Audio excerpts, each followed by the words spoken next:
All right. Good morning, ladies and gentlemen.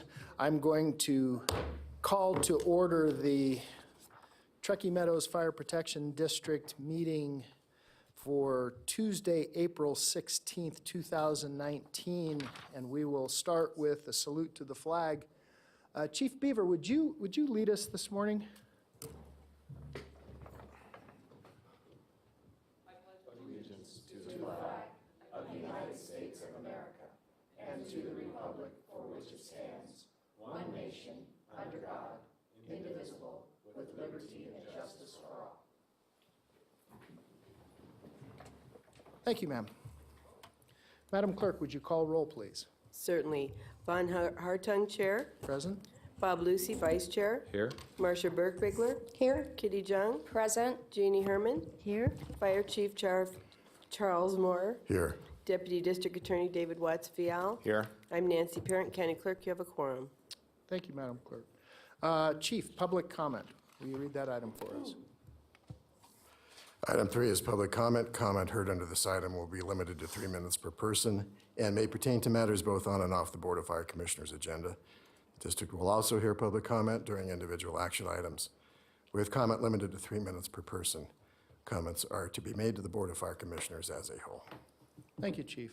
Madam Clerk, do you have anyone signed in for public comment this morning? We do not have anyone signed in. Okay, we have no one signed in. Is there anyone wishing to speak? Seeing none, I will close public comment. Item number 4, Chief.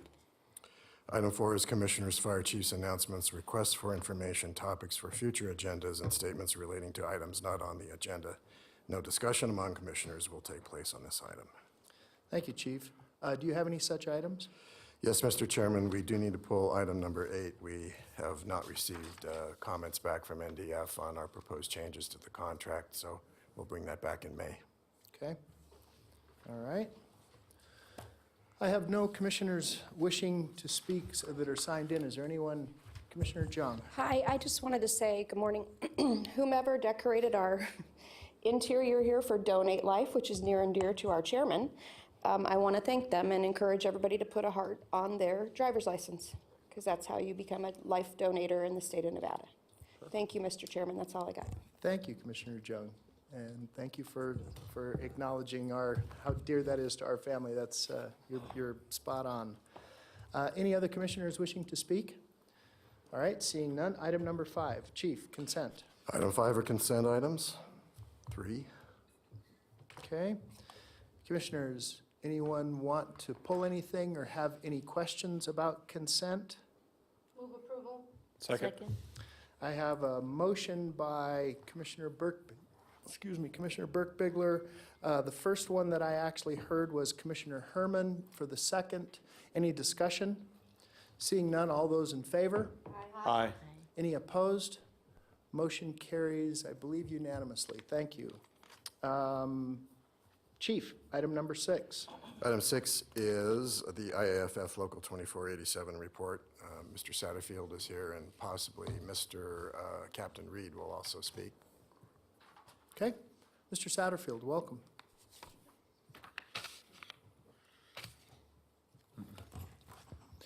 Good morning, Commissioners. Ian Satterfield, Local 2487 President for the record. Couple things for you this morning. Again, just another reminder for the Guns and Hoses tournament coming up. That's the 7th annual. But with that being said, I think there's a couple neat points to point out with that event. This year it sold out in over a month, so in a short period of time. They're hoping to raise over $130,000 for the Northern Nevada Children's Cancer Foundation. So I think in 7 years, they've done an amazing job for these kids with cancer. And with that, I'd like to publicly thank the Washington County Sheriff's Association for their participation. They've collaborated with this program since the very beginning. And I don't think it would be as successful as it is without their help. And in addition to that, as you know, John Sieben is the one that organizes it from our end, so I wanted to publicly thank him for all his time and effort. I'm surprised he's not losing hair over all the work he puts into it, getting all the prizes. Another item I wanted just to have to speak on today has to do with dispatch and a safety concern that Local 2487 has over how we currently dispatch EMS. I've spoken to you guys about it before, but wanted to tell a story, another story that I have personally for myself, just to hopefully re-energize you into hopefully working on a solution there. I do want to state that I truly believe our dispatchers up at the Sheriff's Office are highly trained and are incredibly professional, and I think they do an amazing job for us. But let me get into, again, the situation I have just recently. So working out at Station 46, we were dispatched to an EMS call, and it was for a sick person.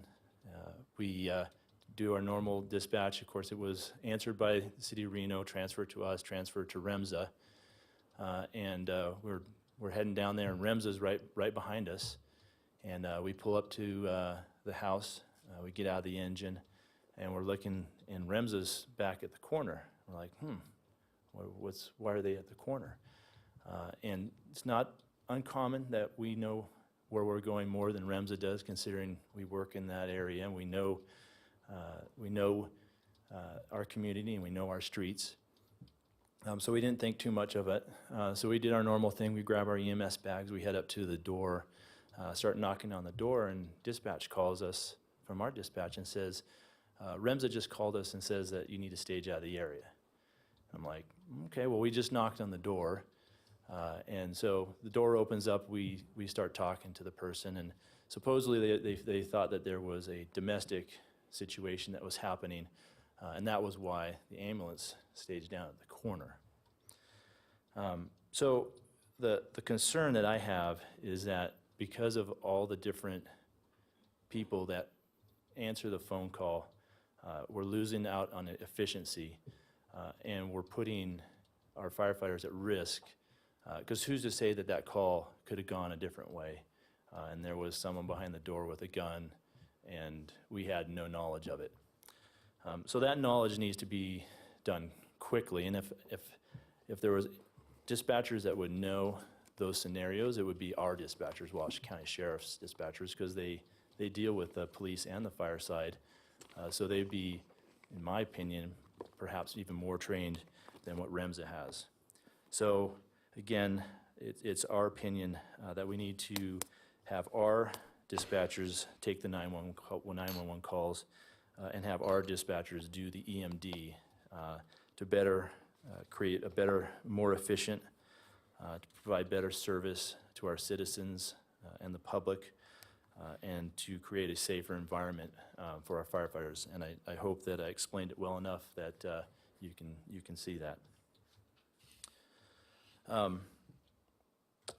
One other item I wanted to speak on, I wanted to, Local 2487 would like to publicly thank Operations Chief Gorgon. As I'm sure you're aware, he's retiring, and we just want to thank him for all his time and work and energy that he put into Truckee Meadows Fire. He was only here for a short time, 1.5 years, but he was instrumental in moving Truckee Meadows even farther than where we were. We want to thank him for his effort. He's affected positive change and helped us build a solid foundation that I know that with our current staff and our current members from 2487 that we're going to continue to build on that. In our opinion, he's a huge loss and will be greatly missed. But with that said, we wish him all the best in all his next adventures. And then the last item I wanted to speak on, I'll bring Derek up. I think it was announced last meeting, but Local 2487 has developed a peer support team. It's been instrumental.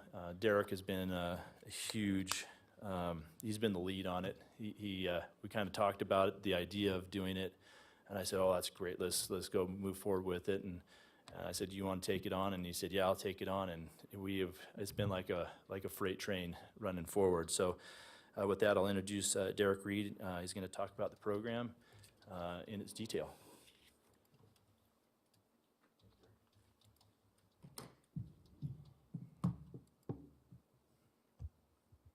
Good morning.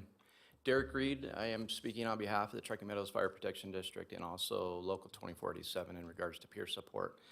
I'd like to share a story with you before I get into the specifics to stress the importance of this program and how much it's needed and been needed for years. About 15 years ago, my engine company responded to a reported pediatric drowning. We received the call. It appeared to be, in the middle of the day. We responded lights and sirens, of course. We arrived on scene without delay. We entered into the house after grabbing all our EMS gear to find mom standing in front of in the living room holding her 3-year-old child that was still soaking wet and lifeless. We immediately took action and we worked a pediatric cardiac arrest in the living room, in their living room on the living room floor.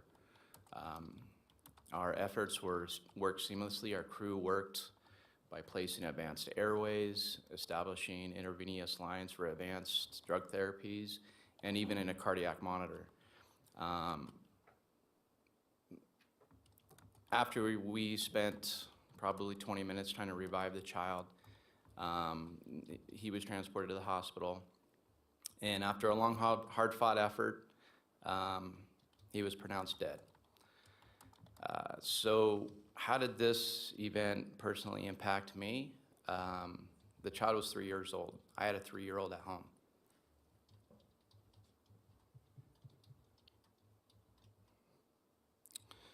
Many of the characteristics of this 3-year-old resembled that of my son. During that time frame, peer support was not really a consideration, it wasn't a thought. And those exposures to trauma that we experience daily while on duty take their toll. They have a cumulative effect and on our mental health. I've worked in this region for 25 years now.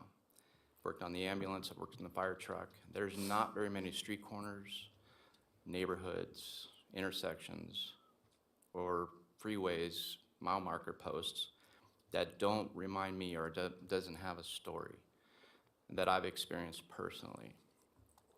Now, what does that all mean statistically?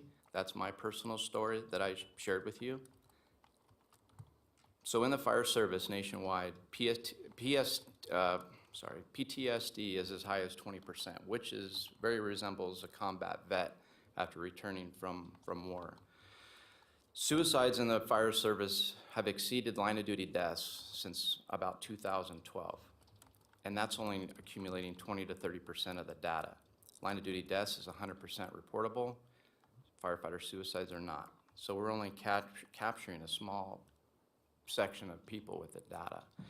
Stigma in the firehouse has been recognized as one of the hugest deterrents of asking for help when needed. And it sounds kind of ridiculous, but at the same time, if you think about it, in our line of work, we're expected to be 100%, for the public, and we're public servants. That stigma has a tendency to show, or that for that individual, a sign of weakness. Also, more importantly, the inability to do the job. And then obviously the fear of punitive repercussions from the employer. 50% of firefighters that have accessed available EAP programs have failed them. They're not getting to the right clinicians in a timely manner. They don't understand the culture of the fire service, which makes it difficult to make that connection with not only the EAP program, but with clinicians. Even in our own system, we've had individuals go through the EAP program, be assigned to a counselor, get their 3 visits, and then they continue care, and it turns out that they were the EAP programs provide clinician, but not ours. So what happens is the firefighter gets stuck with a bill if he's not doing his due diligence. Now, the due diligence under that kind of stress and that problem, it's understandable that they need assistance just going through the process and not running into these pitfalls. Excuse me. So the other component to this is the education system. I've taught at the community college level, all the EMT classes, paramedic classes, and there's virtually nothing regarding mental health of first responders. Nothing. Nothing about emotional intelligence, emotional resilience, nothing. They teach you how to start IVs, defibrillate people, and that's pretty much it. That's the end of it. So what do these statistics mean? Well, we're looking to change the statistics. The suicide rate of firefighters is unacceptable. So the peer support programs is kind of a ray of light to say, okay, well, what does that look like? And how does that support the firefighter? So the peer support program is basically a proactive approach that catches the issue or the behavior before it's too late. Those peer supporters that we have vetted are firefighters. They're not counselors, but they receive specialized training in behavioral health, and they're trained to recognize the emotional distress and unhealthy coping mechanisms of the firefighter. They encourage a safe place, a confidential place that firefighter can go to and talk about their problems, which again, the stigma has been the barrier to that. So we're breaking that down. Those peer supporters will be experts in delivering those resources, and they'll also be assisted through the EAP programs that I spoke of. They're useful. You have to be careful when you enter them. And then the most important part is the follow-up. Peer supporters are trained to follow up with that individual, especially if they're off duty for an extended period of time. The firehouse is the home. We've always considered it a home. A lot of times we spend more time at the fire station or working than we do in our own homes. So there's a family there. There's a disconnect when that firefighter goes home and heals up or do whatever they're doing. So there needs to be that follow-up. It's important when the peer level counseling goes on because they get it. They've been on the same calls. Some of them are disturbed by the same calls but are processing it better than others. And they definitely understand the dangers and stress of the exposure. So the Truckee Meadows Firefighters Association 2487 of Truckee Meadows is co-oping with developing this program. It is important that both aspects of those entities are involved in supporting this program. So we basically sent out a survey and asked the 120 firefighters, name 3 people that you would trust going to if you were having a crisis. We took those names. We had the International Association of Firefighters come in and put 2 trainings on, which was 60 seats. We filled 30 of them. We filled the other 30 with 10 other local departments, and we actually pulled in a department from Detroit Fire, Ohio, Washington, Idaho, and several departments in California. So we hit a large scope of people with just 2 classes when this was our intent to do our own program. So that was outstanding. The instructors that we had, one instructor was from FDNY, and we know that they've shared their fair share of tragedies with 9/11, Phoenix Fire, and we even pulled an instructor from Canada, which has been doing peer support for years. So it was good insight there. So currently, we interviewed 25 firefighters that went through the peer support program that now are our team. We're still moving forward and organizing certain things. We're vetting counselors, psychologists that we interview personally and say, well, what do you know about the fire service? Are you treating vets now? And we try to find clinicians that understand the stress, PTSD, that is specific to our kind of job. We've developed a Facebook page where we post a lot of training, networking, things such as that. We're also developing a mobile app that's a quick, easy access to a peer supporter that can help a peer in need at the tip of their fingers without having to access a computer. The benefits to the district: the mentally healthy firefighters are exposed to a very stressful and dangerous environment. By this support system, it makes them more emotionally resilient to be able to take care of one another and also the citizens of Washoe County. We're also developing another level of chaplaincy.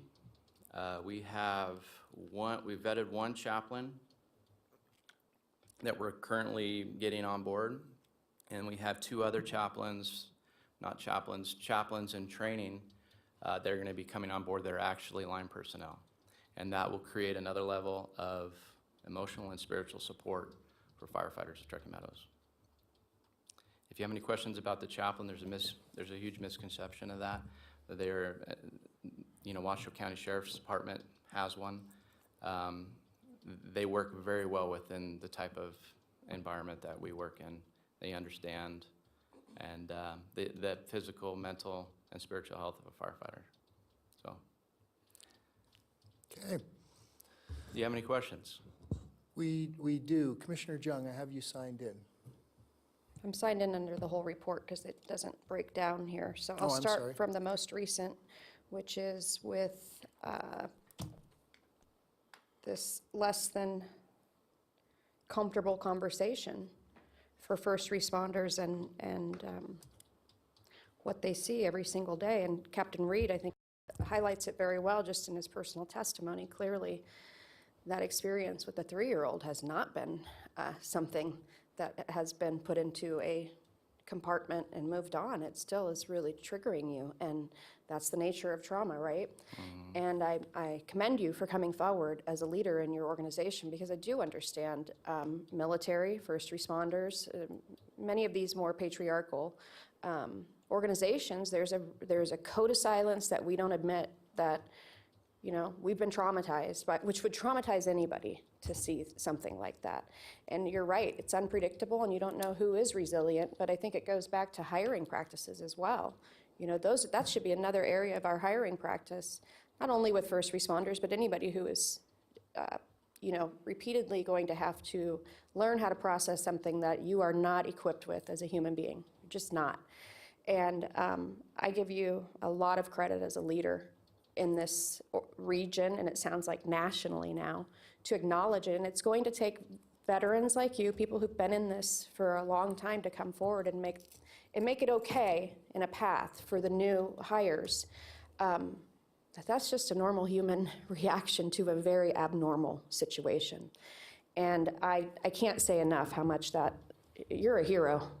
Now you're a hero. I mean, all first responders are heroes, but you're a hero in a whole different place. And your son's very lucky to have you as a dad, because most dads don't talk about this, no matter what their jobs are.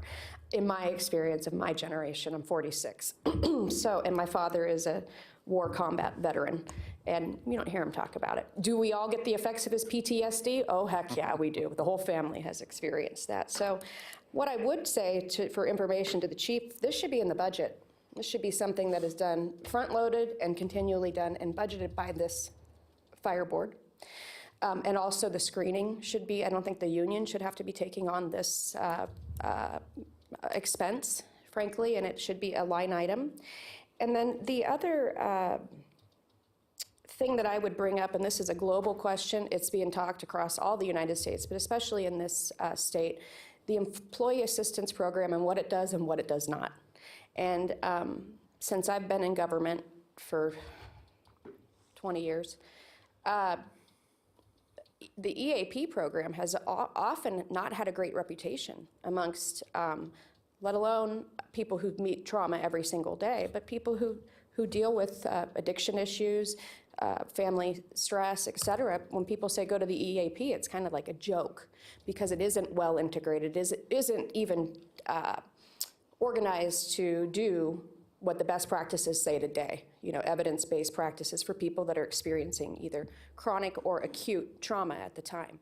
So I think that's an organizational conversation we need to have with HR, as well as who we contract for that and how they give you the wayfinding through the medical establishment and the treatment establishment for that. So I'm glad you brought that up on a day that we're talking about budget, no less. So any way I can help you, I have lots of experience and academic experience with post-traumatic stress disorder. Something that I'd brought up many years ago when I did a ride-along with 731 and saw, to me, it was the worst accident I've ever seen in my life, because it was teenagers, it was lunchtime, and they rolled their car. I was with you. You were with me? Okay, so you remember me? I had a little bit of a meltdown, and I'm asking you guys, are you okay? Oh, yeah, we're fine. Does anybody know what happened to these kids? No, and I had been in contact with those kids for years on text because I went to the hospital. It really affected me. It gave me a little bit of PTSD. So it has been something I've asked forever, and for REMSA, and for the Sheriff's Department. What you see is not normal. In the course of a lifetime. So I appreciate you, and let me help you any way that I can. And I have also reached out to the Sheriff's Deputies Association to make sure that they are also, and they've had a program and a system, but I think we've often forgot that firefighters are right there, and so is REMSA, paramedics, to see all of this. And then to go to Chief Gorgon, I need to know what the process is to fill this position. What will happen? National search? Will it be filled? Do you need it? Will it be used to cover other, you have a very discrete budget that can't be moved one way or the other, really, as we figured out looking at the budget. So I would like to see the plan for that. And then the dispatch system. Let me make sure I get this clear. 46 is Spanish Springs. So the city of Reno got it, then it went to TM, then it went to REMSA. So what does your contract say for personal safety for firefighters when it comes to the potential for a criminal act that's violent? Do you have a contract line that? No, not in our contract. Okay, I would look at that. Yeah. And then the other, I'm not really sure what you're saying. Is there not a chain of command that you are being communicated with immediately, and that it's being sent through different things, and you're already at the front door going, hi, we're here to help with this fire Right, or so- medical? So to explain a little bit clearer on that, so when 911 comes in, it goes to the Reno dispatch typically, and then they'll determine. But they're fire police co-located. They readiness. sit right next to each other. Correct. Okay. And I'm specifically speaking to EMS calls only. So if it's an Okay. EMS call, then it gets transferred to REMSA. So REMSA then takes that Sure. caller over. The Reno dispatcher will then send their information that they have on their screen to the Washington County Sheriff's dispatcher, Right. and that's the information we get.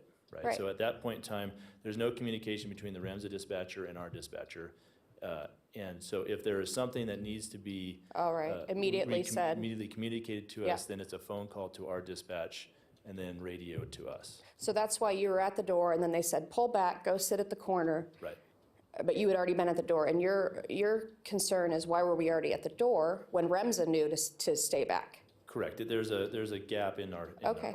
in that service that we're providing. So I think that should be a further agenda item to discuss. I know it's been a fight forever, even when I worked at the city of Reno, how that all works. Yeah. But I do trust that every dispatch center wants you to be safe, and the people that are calling in the emergency to be safe as well. And I believe there's work being done now Sure. currently.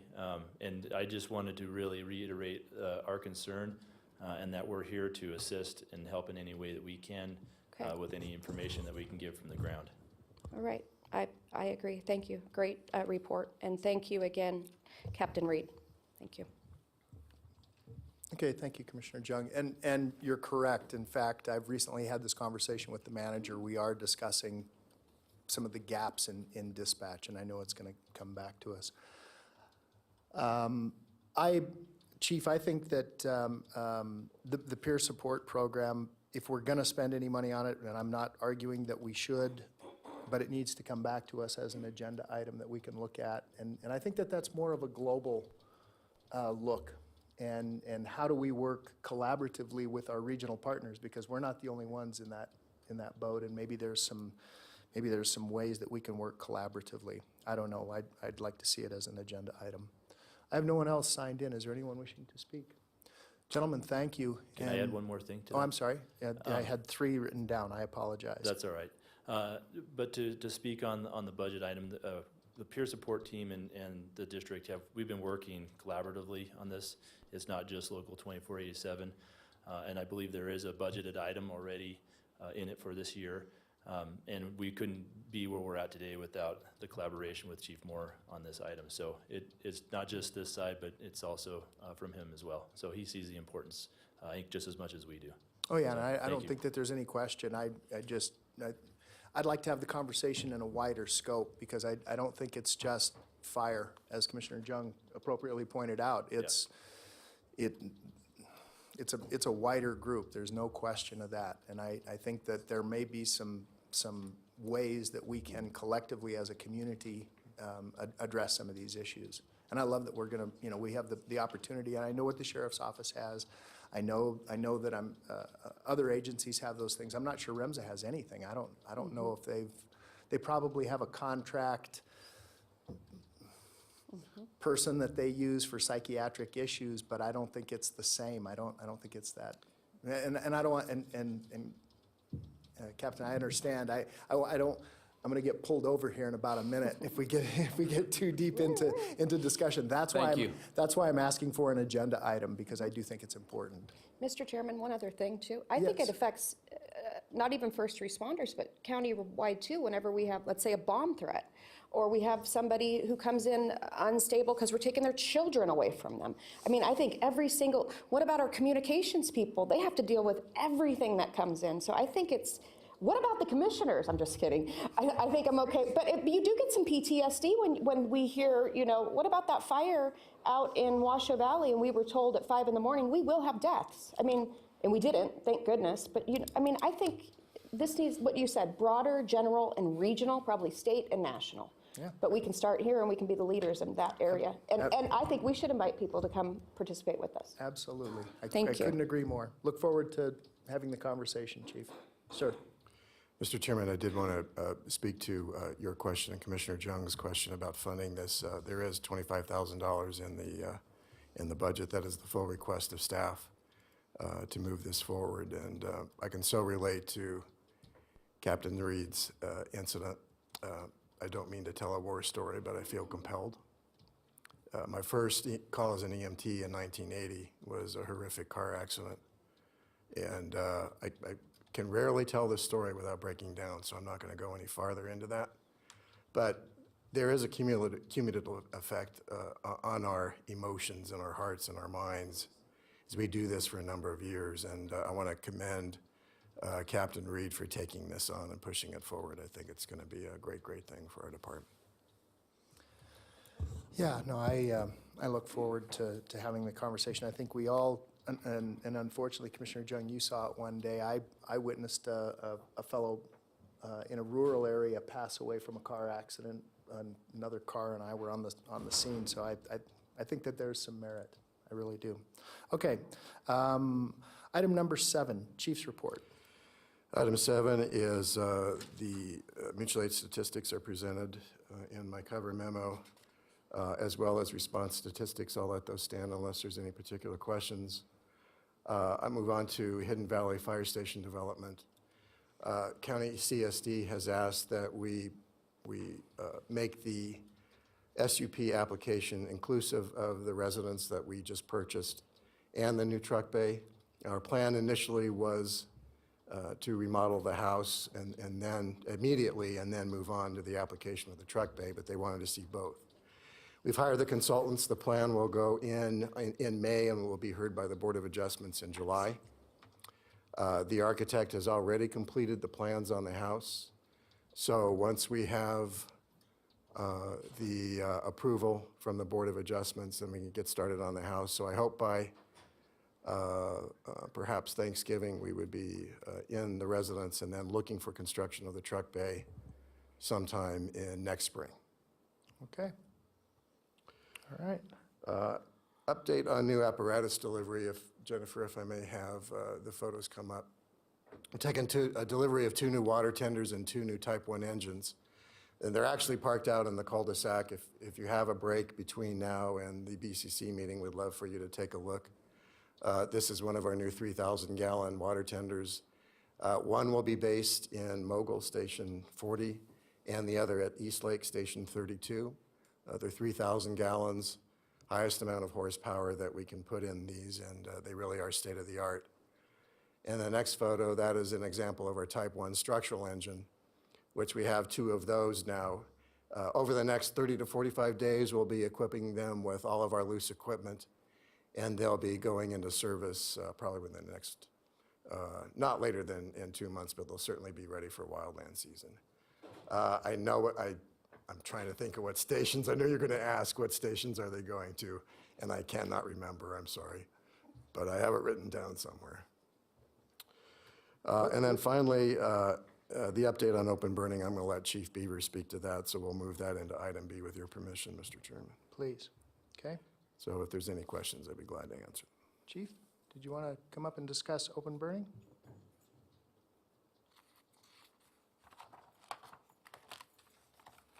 Good morning, ladies and gentlemen of the board. Lisa Beaver, Deputy Fire Chief for Truckee Meadows Fire Protection District. So open burning, just to give you an update, we have, since burning opened, we've issued 1,396 permits.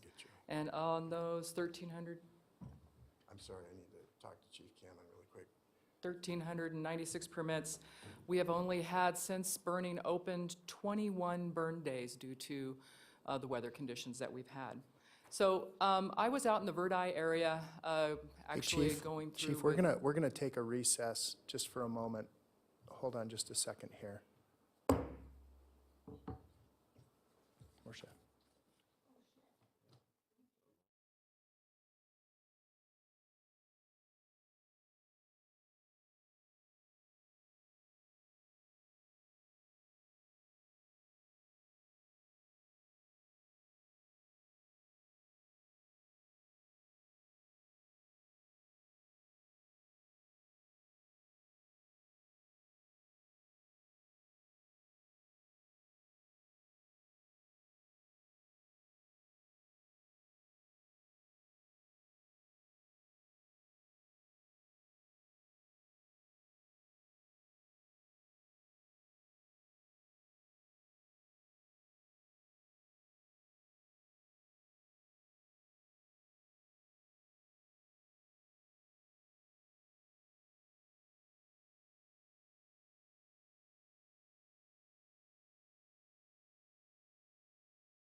Okay, I'm going to bring us back to order. Forgive the recess.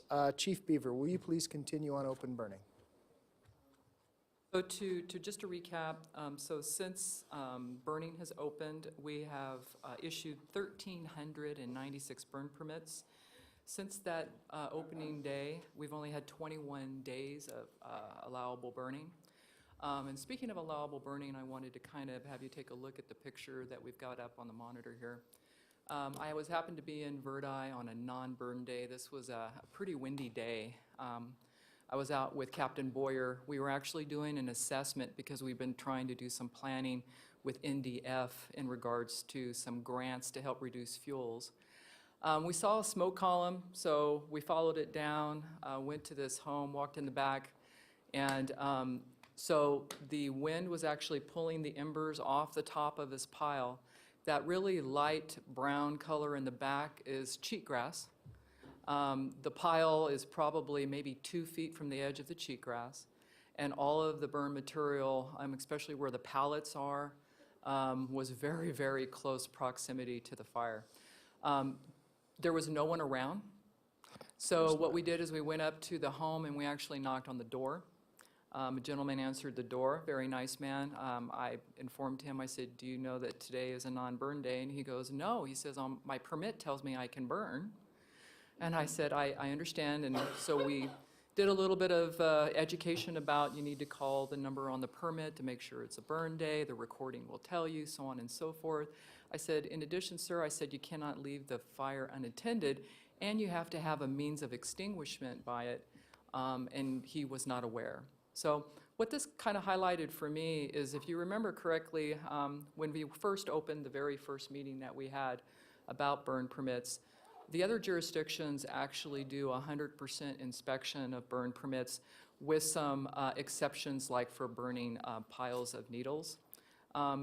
This isn't about fees. It's not about anything like that. It really is about education. It's about helping our public and our communities to be safe. This area, if you can see with the slope, this is just outside a little gated community, and you can imagine the wind direction. You can see the direction. It's actually going up the slope to where there's other houses that are actually built right there behind them. So again, public education is very, very important. So, all right, to move on, I kind of wanted to go over some of the statistics that we have. Since the first of the year, we've actually, on our public education for this year, we've reached 1,337 students in going to schools, doing a career day, and in addition to that, about 137 adults, which of course is their parents. Really trying to, this year has been very much a drive for prevention to be able to reach our communities. To move on to that, to give you a short briefing on the public outreach meeting with the HOAs. If you remember correctly, at the last meeting I had scheduled to meet with the Hidden Valley HOA group. That was very successful, even though, once again, the biggest challenge that we have is actually getting people to come to those meetings. So very few attendance. But what we're doing is we've put stuff, we've pulled down a video or two to be able to explain to people the key issues about ember storms. And then the other thing is we've downloaded, with the help of Fire Adaptive Communities, the PDF versions that we can try to reach all avenues to reach people, both give them paper copies, electronic copies, face-to-face meetings, trying to reach them in every avenue that we can. Coming up, we have the Southwest Vistas HOA meeting coming up, Arrow Creek HOA, the Virginia Foothills meeting, and the Eagle Canyon Estates HOA. So we've got 4 meetings coming up. One of the really important meetings that, I mean, they're all important, but this one was huge for me. We actually met with Sun Valley GID. It was amazing. What a great group.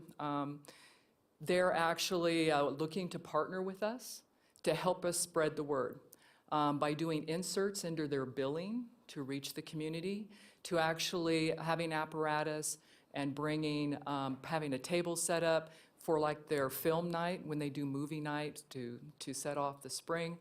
We're actually going to really partner with all of their activities. They're also willing to help support us to do some fuels removal and also to do debris removal. So they would help give us the 40-yard containers in which if we can get volunteers together, we can actually start doing some planning to get some good cleanup going on in Sun Valley. So very, very good meeting.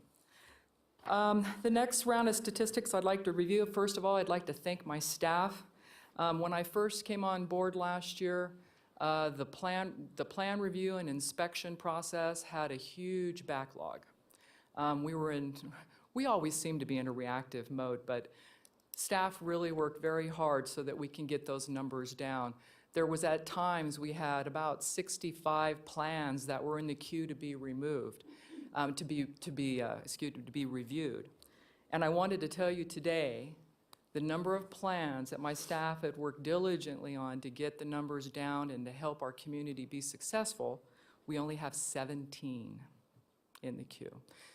That is huge, because remember, community development is also about quality of life for our communities, right?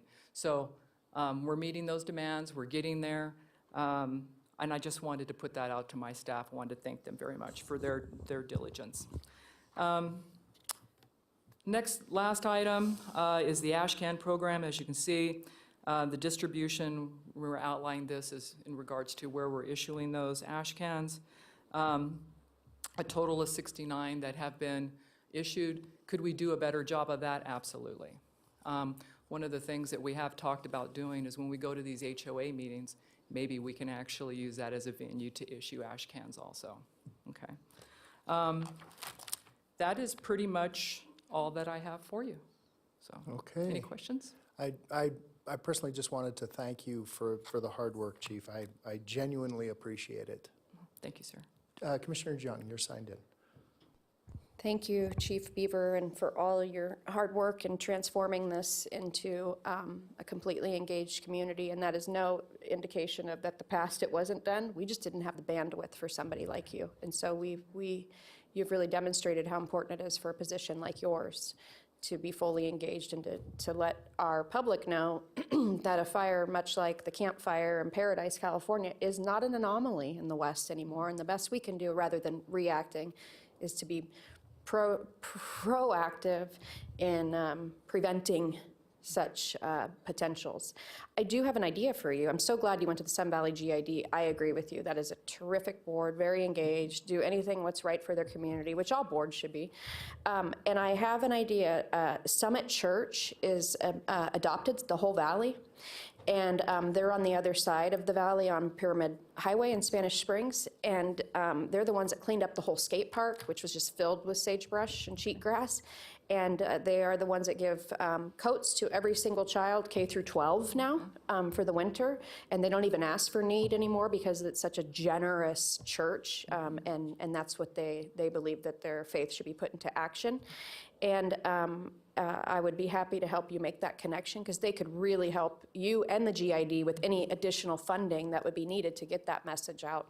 That's an insular community and hard to reach. I won't lie about that. And you know, we might have to do what the Red Cross does with their fire detectors, smoke detectors, which is go door to door and talk. Mm-hmm. So I'll be happy to get you that resource to work with all of them. And I'll go to the next GID meeting if you want to go together. And perhaps Commissioner Herman as well. She from 7th Avenue North, that's her part of her majority, Sun Valley.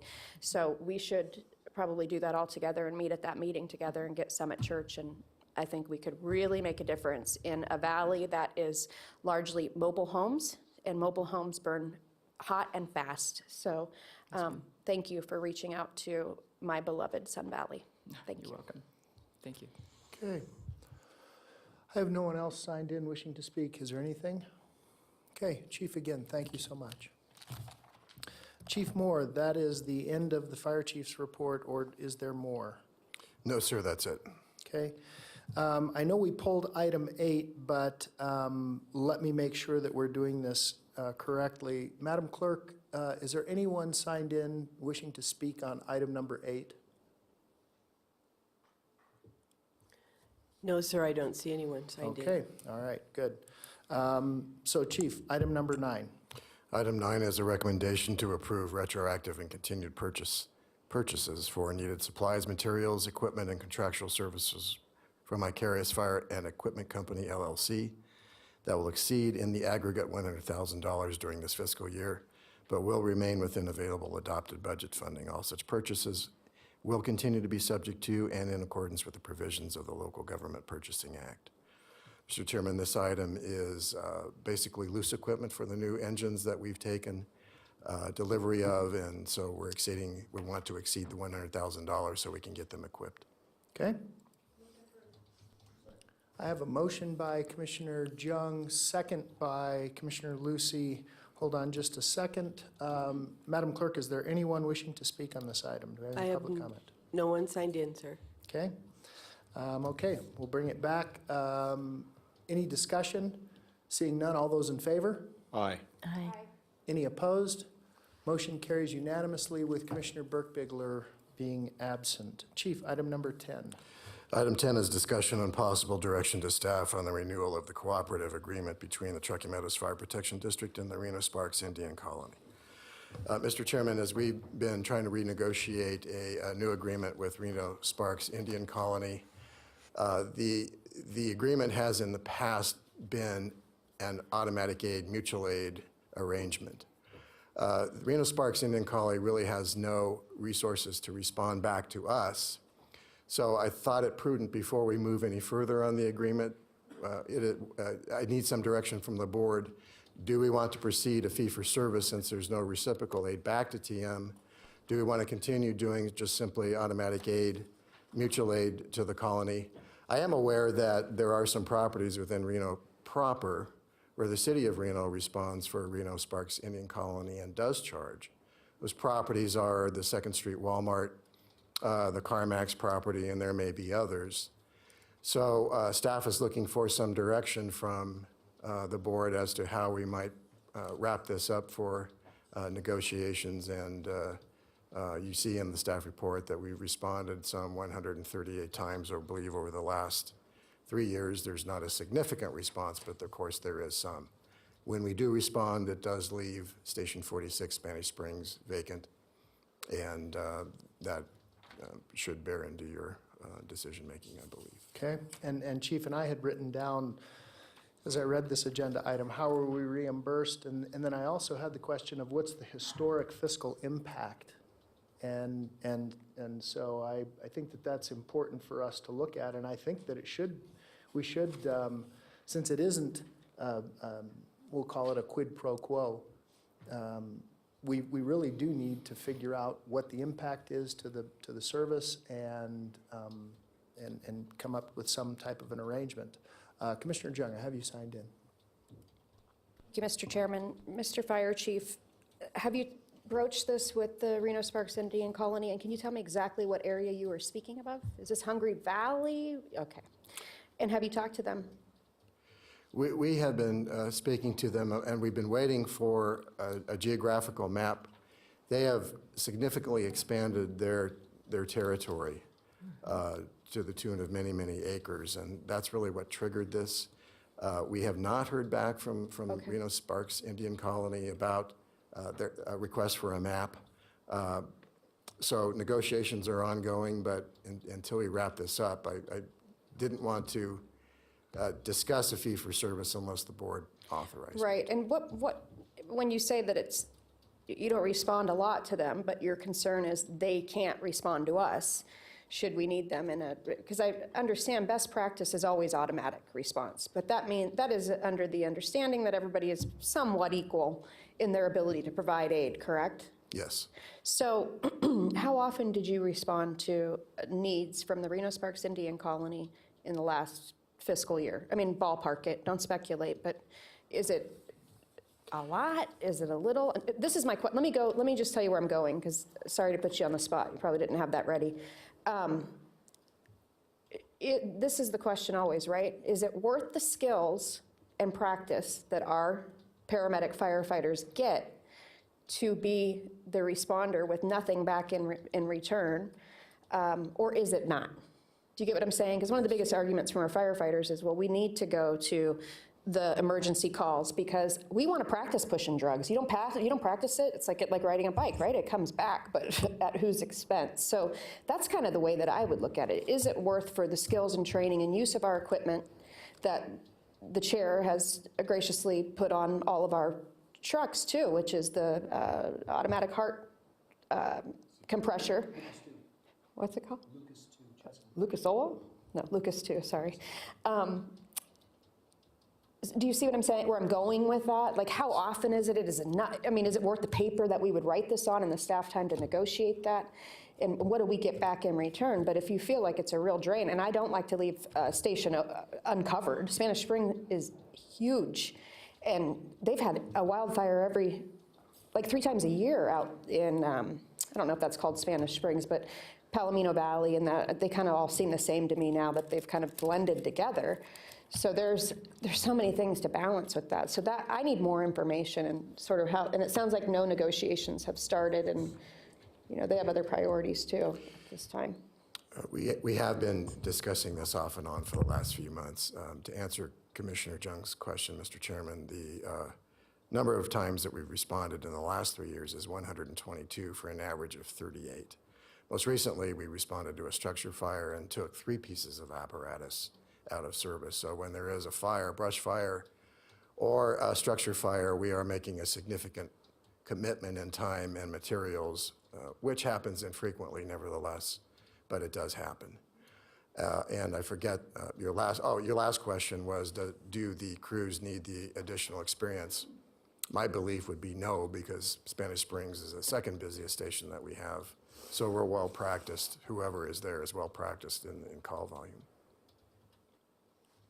So, Chief, again, I'll go back to, I'd like to have the historic fiscal impacts of what it cost us approximately to respond. I think that's a reasonable question to ask. And you're correct. I mean, they have added, actually, to say many acres is an understatement, many thousands of acres. They've dramatically increased their footprint, and that's not a pejorative comment. It's just a comment on the fact that they have increased. They've moved their boundaries. So, what are you asking us for today, Chief? What would you like? Because it says,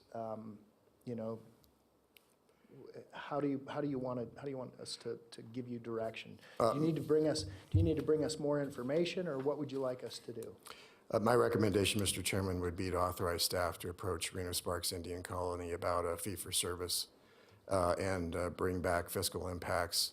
Obviously, it will probably be a subsidy at some point, but it seems fair that the district would charge, even if a de minimis amount, charge something for our response. Okay.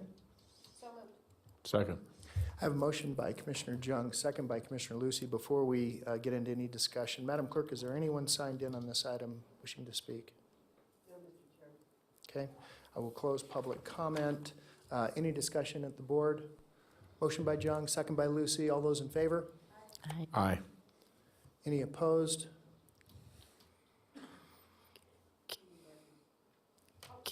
Can you mark your screens, please? They're not there. There we go. I believe motion carries unanimously with Commissioner Burke-Bigler being absent. Chief, item number 11. Thank you, Mr. Chairman. Item 11 is presentation, discussion, and possible direction to staff on the fiscal year 2019-20 budget for Truckee Meadows Fire Protection District. And Ms. Cindy Vance will give you some financial overview, and I'll speak a little bit to the improvements that we have proposed. Ms. Vance, welcome. Good morning. Good morning, Commissioners. Cindy Vance, Chief Fiscal Officer, for the record. We have, as Chief Moore mentioned, I'll go over the fiscal information on the budget. This is the tentative budget was filed with the state yesterday. We'll be bringing back the tentative for review and adoption into the final in May. So we are looking for direction at this time. Changes. Okay. Next slide. This gives a fiscal overview of the budget. The general fund revenues are estimated at $30.7 million. And that is, taxes are about 9.9 million, property taxes, and CTX revenue is about 9 million. Our operating expenses are currently budgeted about 31.7 million. These both are approximately, the revenues are about 3.7% of increase over last year's budget, and about a 5.5% increase over the current year estimate. And the expenses are approximately 5.6% over the prior year budget and about 6.8% over the current year estimate. We also have our capital projects fund that is looking to start a beginning fund balance of about 3.1 million. We have revenues estimated at about $5,000, and that's just investment income. We are budgeting for a transfer in of 1 million. The capital projects fund doesn't receive any direct revenue, so just investment earnings and any transfers in from the general fund.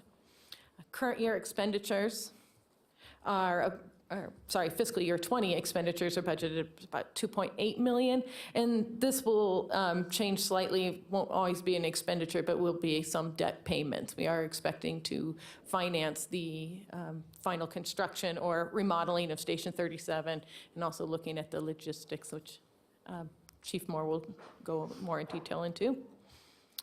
We additionally have 3 special revenue funds: our emergency fund, our sick and annual compensated benefits fund, and our stabilization fund. The emergency fund, we budget conservatively for revenues of $300,000 and expenses of $1.5 million. This is set by statutes that we can have deposits of $1.5 million. So far, we use this for wildfires when we have wildfires in the region, or if anyone goes out and assists with wildfires out of the region. Currently, for the last 2 years, we have been able to be self-replenishing with either insurance reimbursements or reimbursements from other fire districts.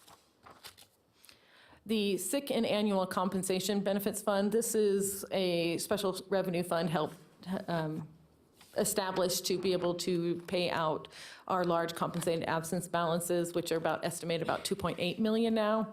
We, again, budget conservatively up to $725,000 in a year. Transfers in of $100,000 have been budgeted since the compensated balances liability continues to grow. The stabilization fund has about $500,000 in deposits that continues to earn some investment income. It really is there just in case of a fiscal emergency and has not had much activity in the last few years. Our one proprietary fund, which is our internal service fund, the workers' comp fund, and this is used just to pay the city of Reno for workers' compensation claims related to heart and lungs. Next slide. This gives an overview of the general fund, the fiscal year, projected fiscal year 18-19 versus the proposed fiscal year 19-20 budget. Our revenues are for the current year, 29.1 million versus 30.7 for the budget year. Our expenditures at 29.7 versus 31.7 for the budget year. The operating, we are budgeting for an operating deficit, looking at a deficit about 593,000 projected for the current fiscal year and 1,024,000 for next fiscal year budget. We did have quite a healthy fund balance that had been growing, and as the district grows, we have been cutting into that fund balance, so it has been declining. Other financing sources and uses are the 1 million transfer to the capital funds project, $100,000 to the sick and annual comp fund, and then a $300,000 contingency fund that can be used for unexpected expenses. That will leave our ending fund balance in fiscal year 20 estimated at 4.8 million, which is approximately, I think, 15% of the budgeted expenditures.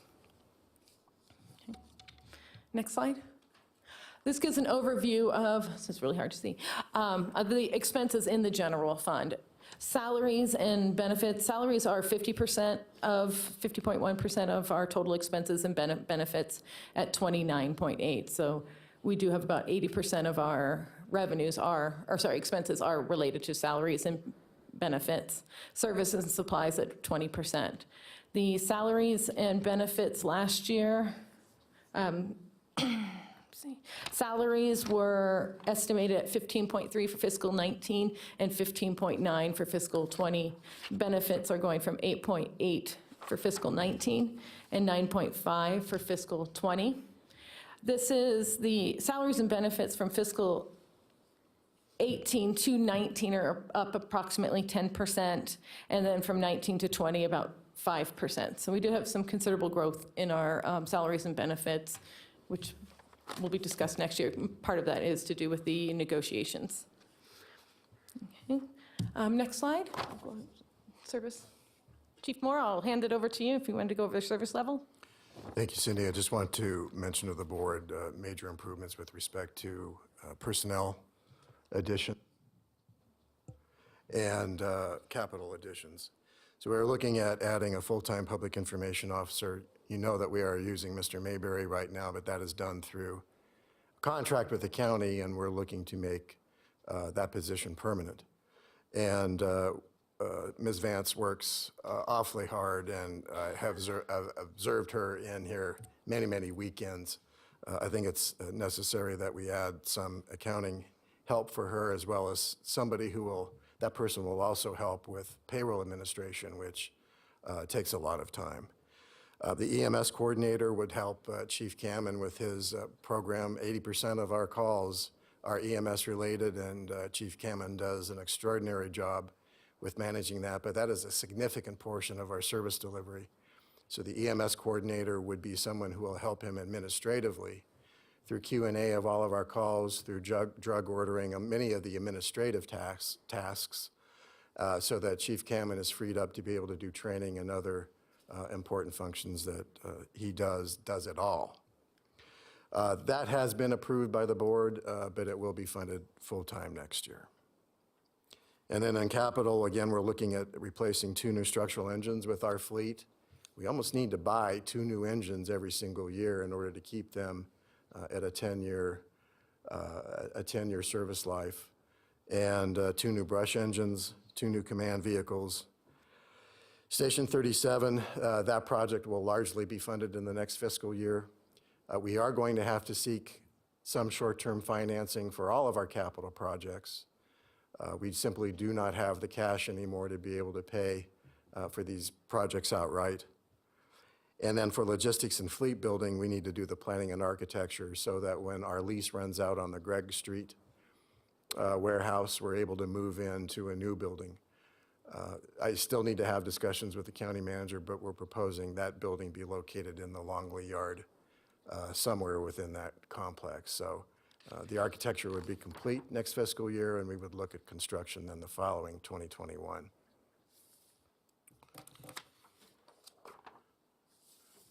Next slide, please. So some of our planning initiatives, our strategic plan revision is nearly done, and my compliments to Chief Beaver for heading that up. The station location study and deployment plan, we have, and you're quite aware of an imbalance between our response numbers from the north to the south. We have more resources in the south, but 75% less calls in the south than we do in the north. So we need to take a look at where is the right place for our stations to be located, and that plan will be database, to be data-driven. I've engaged Heather Kerwin, who's the Washoe County Health District statistician, brilliant mathematical mind, and can help me do the data crunching. Our facility master plan, we want to look at each and every fire station that we have so that we understand our costs going forward. Even if they're not going to move, we need to understand what upgrades need to occur and how much they will cost. A 10-year vehicle acquisition plan so we know what rolling stock, ongoing succession planning, and a possible split of the Stead station to Silver Lake and Lemon Valley, because intuitively And empirically, we see a lot of our longest response times to Lemon Valley and Silver Lake. And so I want to study and see if the data would support moving the Stead Station and splitting that crew to Lemon Valley and possibly also to Silver Lake. So that's what we have on tap. Any questions, commissioners? So Chief, I'm going to jump in here and just give you a concern, and then I'm going to open it up to the board because I know I've got several questions here from the board. I'm concerned about spending more than what our revenues are. And while I recognize we have a seemingly robust fund balance, any household that spends more than what they take in and has to augment with their savings is doomed. And I will tell you, I'm terribly concerned with that. One of the things I'd also like you to look at, Chief, I don't know what the actual split is, but we are supplying some services to the county for Gerlach. Perhaps there can be some trade of services for, using some of the county facilities over on Longley, and maybe there's some other ways that we can work backwards to try to balance some of those things out. Commissioner Lucy, I have you signed in first. Thank you, Mr. Chair. Chief, I share some of this. I share the exact same concerns as the chair does in regards to drawing down our in-fund balance. Now, understanding that service needs, and as you look at the budget, it's quite complex. But we talk about and I'm not so concerned with the general fund expenses of 50% of that being salaries. And a good majority of that being benefits, but you're talking almost 70% of your salaries and benefits, and then we're talking about needs for new capital, i.e. new structural engines, more brush engines. We have a definite disparity between coverage, size of coverage between north and south. These are great concerns, and then and look, it benefits my district in the sense that we're remodeling Hidden Valley and continuing to rebuild that station. But when we're talking about this disparity of coverage between north and south, maybe some of those funds should be moved other places. I have those same concerns. And what are we going to be doing? Because we're not seeing the growth in the revenue and the projected revenues based upon what Mrs. Vance has provided to the state. That's going to significantly swing this in a different direction. When you look at assessed valuations of, roughly out of 108,000, it's going from this year 106,243 individuals or population to 108. That's not a lot of growth, or in the area of the unincorporated area. And when we continue to talk about the discussion about the cities, both municipalities, growing into the unincorporated area and continuing to diminish that revenue, that's a challenge for me. So I think we need to be very conscientious of how we spend what we're spending on when we have this overlooming understanding that with the growth and the annexation that continues to happen within Washoe County, that we're running up against a challenging situation. So those are my comments. Thank you, Mr. Chair. Thank you, Vice Chair Lucy. Commissioner Burke-Bigler, I have you signed in next. Thank you, Mr. Chair. Chief, I'm curious on,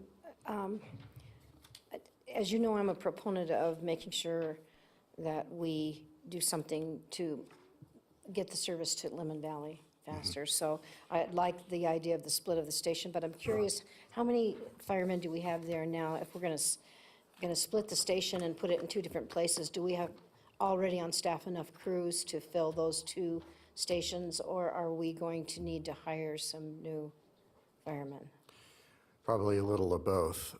My plan is that if station at Stead, one of those crews can go to Silver Lake. Another assumption is that perhaps we have too many stations down south, and we want to study whether or not East Lake and Bowers can be combined into one station. A little bit farther, a little bit on the north end of Washoe Valley, and then engage Carson City to be a mutual aid partner and improve the technology so that Carson City can respond to the south a little bit faster. That would be the crew then that could move to Lemon Valley.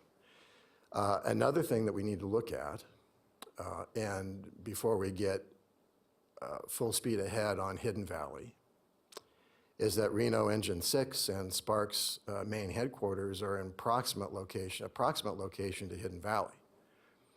So concurrent to our plans moving forward on the fire station, because I am up against a deadline on the SUP where that modular has to be removed, I also want to study whether or not Sparks and Reno could assist us with responding into Hidden Valley and try to get this conversation about closest unit dispatching and perhaps a more regional approach to problem areas instead of building a new fire station in Hidden Valley. Then that Hidden Valley crew, when it becomes necessary, can go down the I-80 corridor to the Apple station that Apple has committed to build us in the next 4 years or so. So all of this in this deployment plan needs to be studied, and that is, if that makes sense, that is how I'm looking at dealing with the growth of this community, but not adding any more personnel. So as you know, the cost of our personnel drives our budget largely. So can we meet the demands of growth, but not add any more crews? So that is my basis for the study. We need to study the data to see if that would actually work. Obviously, there's going to be a lot of political questions, response questions, and cost questions surrounding that. But through discussions with my staff and looking at some numbers briefly, there is certainly merit in taking a look at that plan to see if the data supports it. We bring it to the board to see if you like it, and that might be a strategic direction for us in the next 5 years. Thank you. It's a grave concern that we're not widespread enough to make sure that we're protecting all the growth areas. And I know as we continue to grow, we'll have to really look at that. And I do think it's important for us to make sure we get enough fire support in the North Valleys, not just because of the wildland fires, but because there's a lot of growth out there. And so we need to really make sure we're doing that.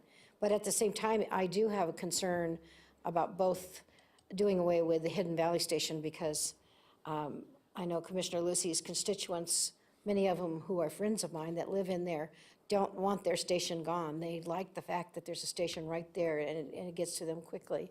And I also am concerned that if we have another, God forbid, another Little Valley fire, that taking one of our stations out of the South Valleys could result in another catastrophic loss, which we don't want to see. So those are all issues that are concerning, but I know as my two fellow commissioners mentioned on overspending more than we're taking in is a concern.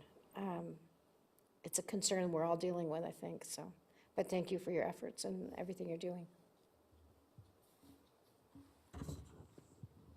All good, Commissioner Burke-Bigler? Commissioner Herman, I have you signed in next.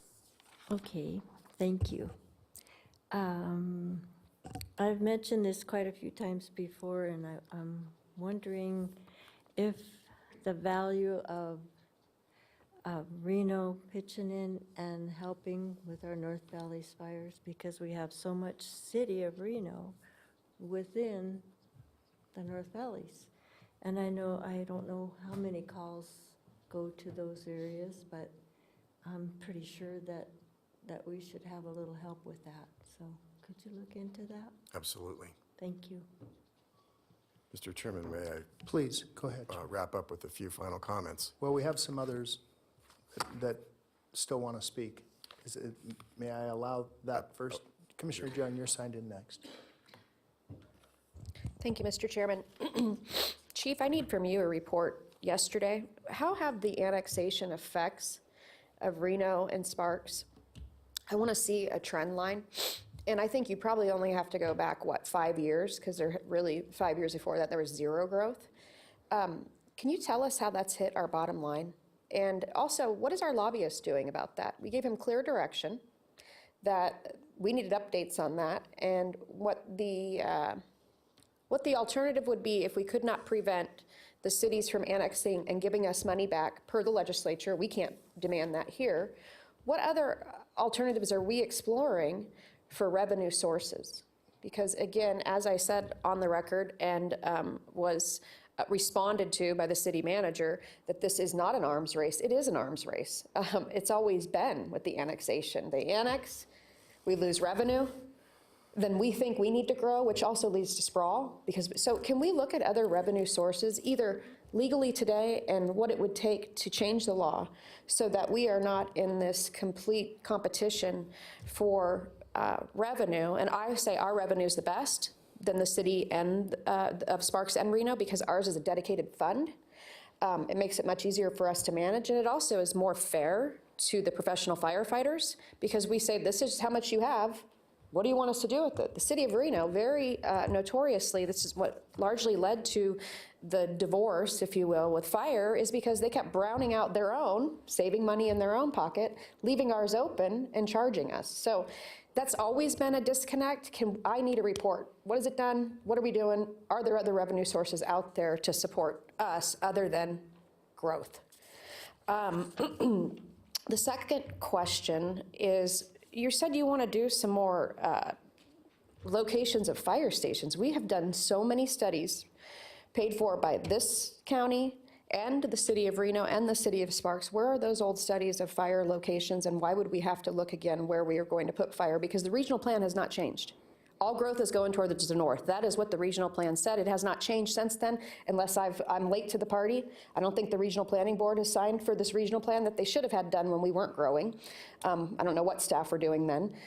Can you integrate that? Because that, as somebody that has institutional knowledge and history and went through all of that, I want to know where all my tax dollars went for these other studies, because our growth has not changed, nor our direction.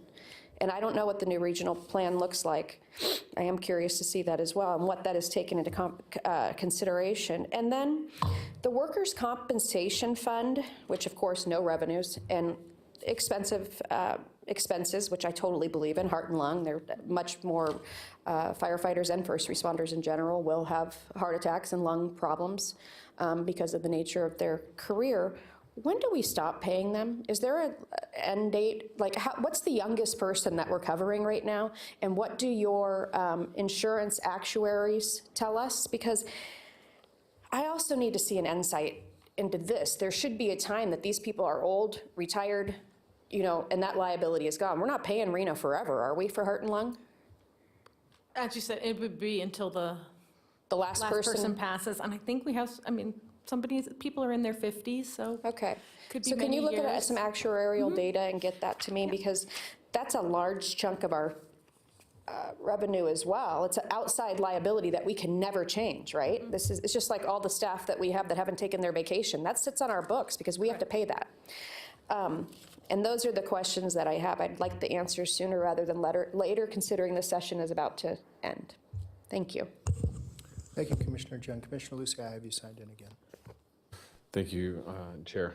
Chief, one other question I have is that one thing we have in the revenues that, to dovetail off of what Commissioner Jung was saying, we were in previous meetings, we've talked about federal grants and trying to augment some of the programs that we're doing through federal grants and different things like that.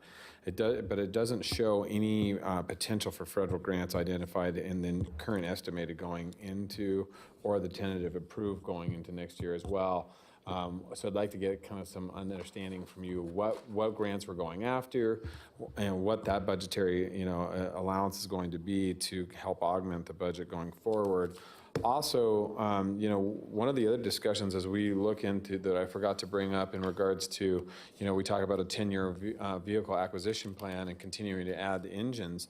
The challenges between having a northern battalion and a southern battalion is that when currently we're moving out to, i.e. a discussion we just had about Hungry Valley, and we have to move assets up north, we're going to have to pull assets from the south to adequately cover And when we do that, you're putting significant amount of miles on those engines, and the wear and tear on tires and whatnot, which is dramatically shortening the life of these engines and whatnot. So I want to know, realistically, is it really 10 years, or because we're moving the Southern Battalion to the north and the north to the south, which rarely happens, but more of the Southern to the north, how is that dramatically impacting? You know, what are those durational costs?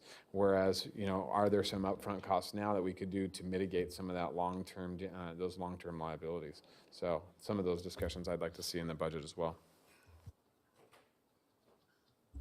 Okay, and then my last comment, Chief, and then you can fold this up for us, is one of the other things that we've talked about in the past is how do we bill insurance companies or Medicare or Medicaid for EMS calls? That's a potential revenue source. I mean, if I'm involved in some type of an accident, my insurance company will pay for medical treatment, and I don't believe that it's the fire service's responsibility to just absorb that. Regardless of what the remuneration is, it's something. So I would certainly like to see that come back, and I think that's all we have. Chief, would you wrap it up for us, please? Yes, sir. Thank you, Mr. Chairman. So the theme I hear the commissioners saying is efficiency and response. And so if our problem is making sure that our stations are in the right place, arguably I would say that the city of Sparks and city of Reno have problems just like we do. For instance, Stonegate, the closest station that Reno would have would be at the Stead Airport to get to Stonegate. Sparks is growing, and Station 17 would be the closest fire engine to the city of Sparks to some degree. You mean 46? Or 46. What did I say? Did I say 17? Yeah. I'm still struggling with it, I too. still struggle with that also, Chief. So the discussion, I think it's imperative as we grow that we continue to press for discussions about AVL response. If the board ever has a desire to want to talk about regionalization, there's certainly some opportunities there. I'm not making a recommendation in any way, shape, or form, but regionalization can look like a lot of different things. It can be autonomous jurisdictions and full AVL, or it can be something bigger than that. I see that as a key point for all three jurisdictions, Sparks, Reno, and us, to be able to handle the demands for service. Because you can't keep adding stations, you can't keep adding personnel, you can't keep adding fire trucks that cost $750,000 and expect that we have a sustainable model, because we will not have that.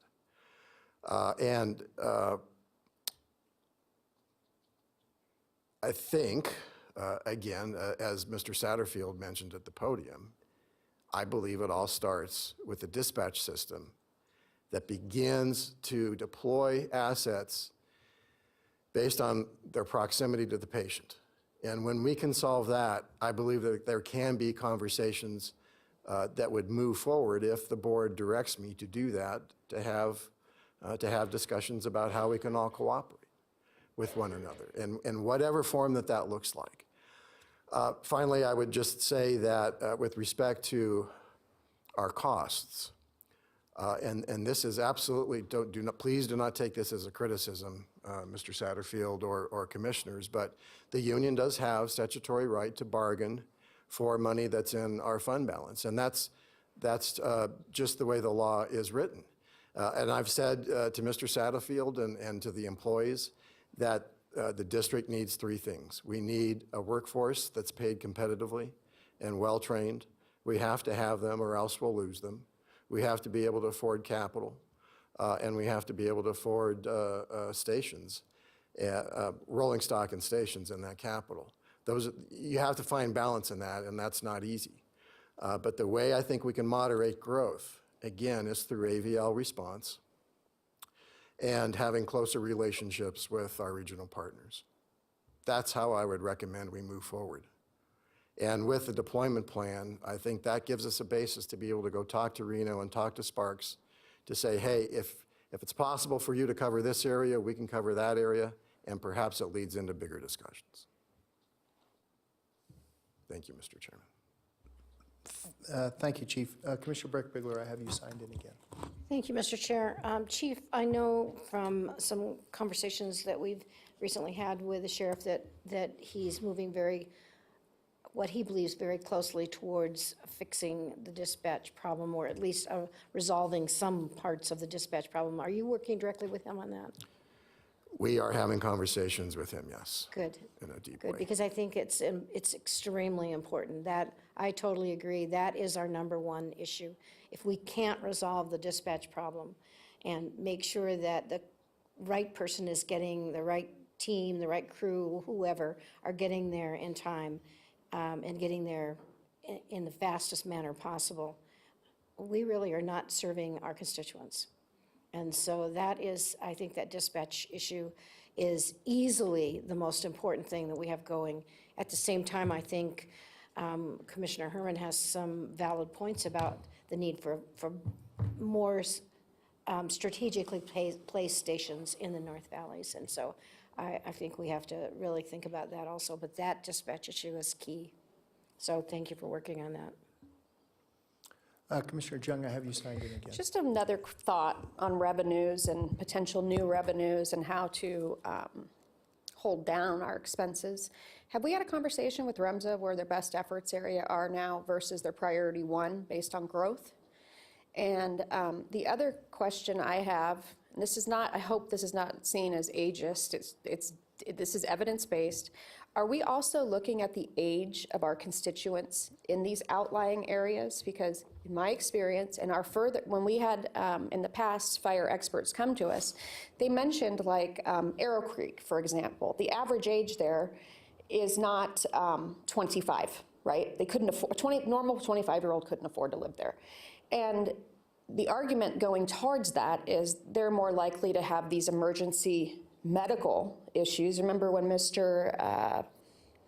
What's his name? I love that man.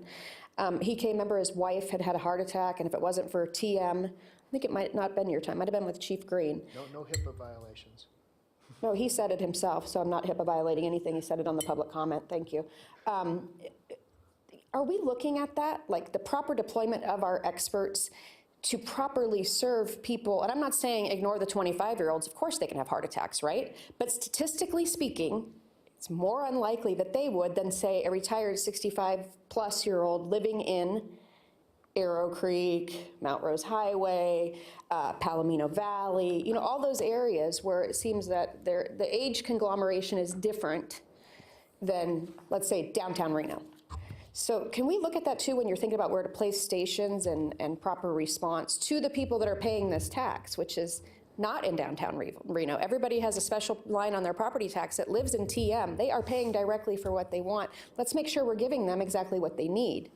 And in general, there are areas where I can say with full confidence the average age is over 65.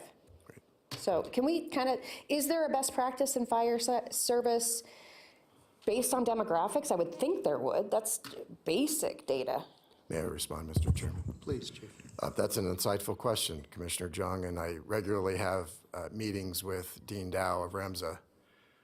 What's also not sustainable for us and for REMSA, I believe, according to Mr. Dow, is that 911 call is placed, ambulance and fire truck respond, patient is transported or not transported, next call. That's not, that there's too much expense in that. And so what we need to do is extract those calls that are not true emergencies and have a different system model of servicing those people who are not experiencing a life-threatening emergency. That is where I believe the efficiency will really be gleaned, and why Mr. Dow has supported co-locating his dispatch center with perhaps ours or a regional dispatch center. So all of these things can be coordinated in one spot, and we're not sending a fire truck that costs several $100s to move down the road to somebody who, I don't mean to be insulting, but somebody who has a boo-boo knee or something like that. It doesn't need an ambulance.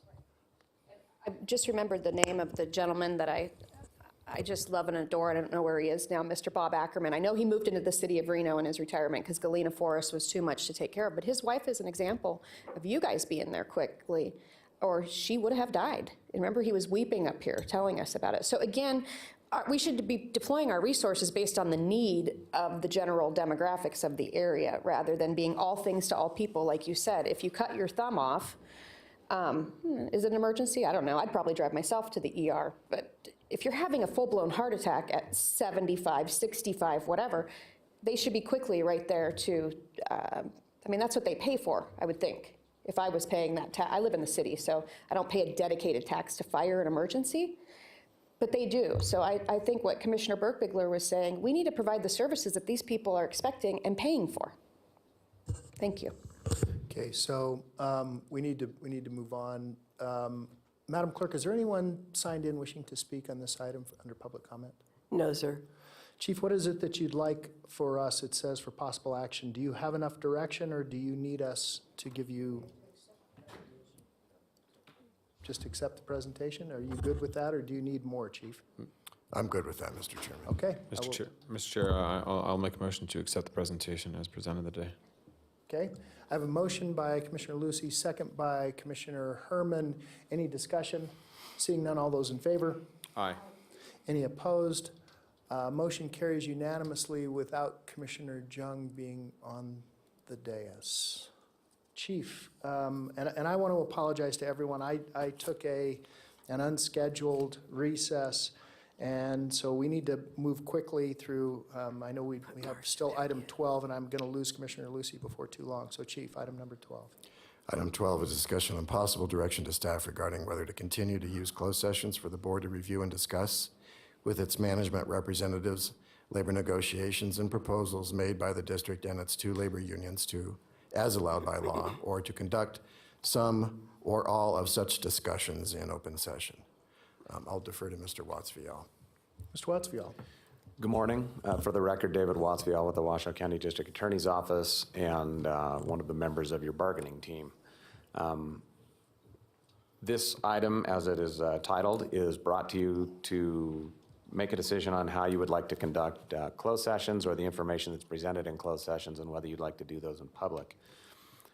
Parties typically in the ground rules when they first start negotiations agree to a series of ground rules, one of which normally includes confidentiality so that the parties maintain their confidentiality while they negotiate, and it also includes closed sessions. And basically, it prohibits the parties from talking in public about any of the proposals or any of the labor negotiations, at least to the point where the two parties have gotten together and reached a full tentative agreement that they're then prepared to present to, on the union's behalf, they want to present it to their membership, and on management's behalf, we want to present it to the board. Typically, your bargaining team would sign those rules. However, we wanted to have a discussion about whether or not the board would like to not conduct closed sessions anymore, or conduct some closed sessions. Really, it's whether or not you want to conduct some or all of the sessions that discuss proposals and the conduct of negotiations here in public. Pursuant to some requests, there's been some efforts to try and to do a little research and see if there's anything that constitutes a best practice. And there's really nothing that constitutes a best practice. And the reason is that, it probably is, that there's a broader term known as open negotiations, and open negotiations would be where the parties sit in public and have open negotiations where the public is present all the time. This is not what's being suggested or looked at right now. But doing into research into those, some of the arguments that we've found that are in favor of the idea of opening up these discussions a little bit more are that the board, unlike in a closed session, can discuss, deliberate, and can actually vote on a course of action. In a closed session, you're prohibited from deliberating or voting, and we're very militant about making sure that doesn't happen.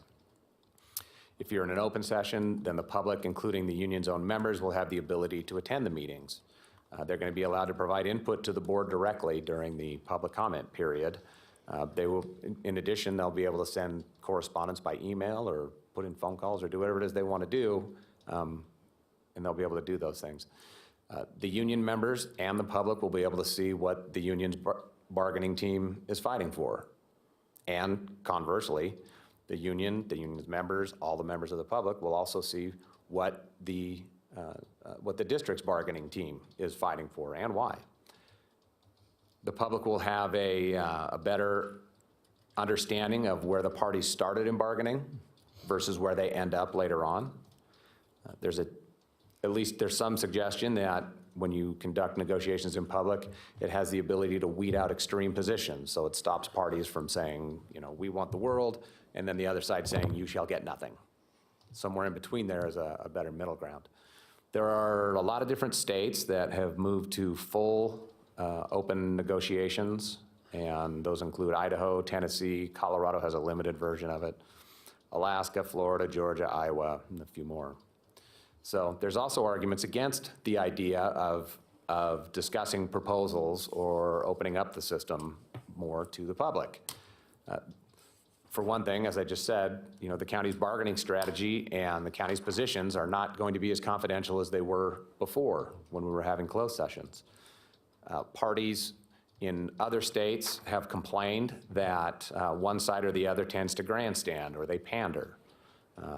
Not accusing anybody in this room of doing that, just telling you what criticisms are of other systems.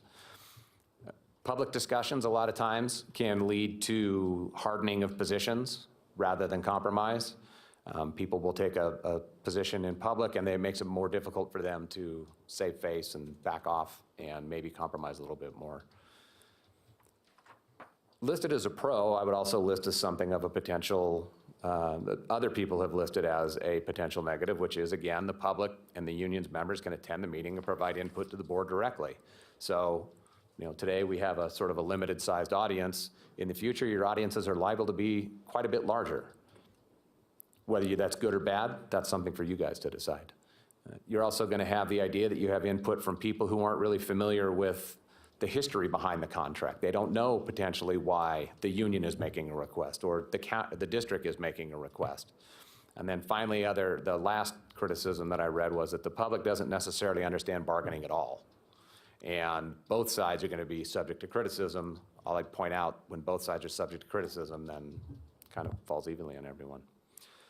So members of the public are not going to be participating in bargaining. That's not what's being suggested or even under consideration, but they will obviously have the ability to provide their input. And it's the part, you know, what we would expect to happen is that the parties will continue to conduct their negotiations confidentially, but then the proposals that are discussed would be discussed here for the board to discuss, maybe direct and give action to your bargaining team on, and would also, like I said, allow members of the public, members of the union itself to participate.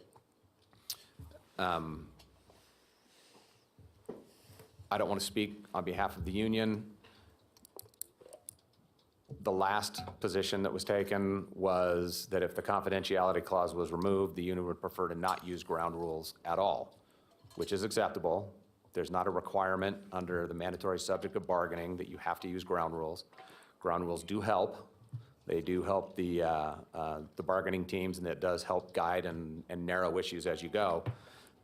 But regardless of whether there's ground rules, all bargaining is subject to the duties of good faith that are required in Chapter 288, and there's other rules that are just inherent in the nature of collective bargaining. So with that, that's the background. Okay, I have some comments. I'm going to let Commissioner Lucy jump in first. Commissioner Lucy. Thank you, Mr. Chair. I appreciate that. This has been a discussion that I've had great interest in for quite some time. You know, as the DA has pointed out, a number of these conversations that happen during the closed sessions just are with staff and the commission. And the other party obviously being the union and union members that we are discussing as it pertains to contract issues. The one challenge that I've seen continuously is that the public has not had an opportunity to have, these are public tax dollars that pay for these individuals. These are public, as we've seen in just the previous agenda item, 70% of our budget goes to salaries and benefits. 70% of every tax dollar that's collected is spoken for by a contract. And I think that is an important discussion option when we're having that discussion between the county or the Truckee Meadows Fire Protection District and its salaried members continue to have, when we have these conversations, the one person that is not there and is the taxpayer's dollar that is being spent.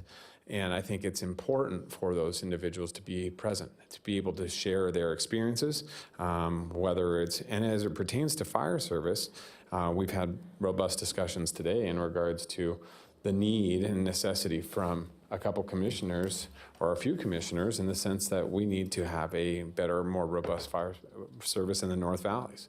And it would be beneficial to us to have those discussions when we're talking about needs as it pertains to revenues, when we have a budget shortfall and we're going to be spending into our funding balance, what those budgets should be. And I think that should be the realistic understanding of how we move forward. And it's not to be disparaging to any one side of the party, but it's just to have the discussion in an open forum and have the ability for public to come up and discuss what the asks are and because we are responsible to our constituents, and that is something that I would ask for my constituents to participate in so that they have the ability to see what's available to them. So thank you, Mr. Chair. Those were my comments. Thank you, Commissioner Lucy. And I actually couldn't agree more. We are spending tax dollars. We are spending the public's money. It is, we're not a private organization. We are a public organization. And so I think that, I think it's prudent. But Mr. Watsvial, as I read through the agenda item, it appears as the motion, the recommendation at least, is sort of all or none.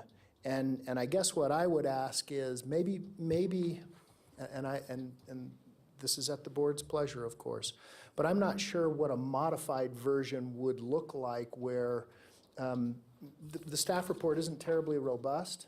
And so I think I'd like to try to understand what, and look, and I get either open or closed, but what I don't understand is what a modified version might look like and how you would separate different issues out, and would we get into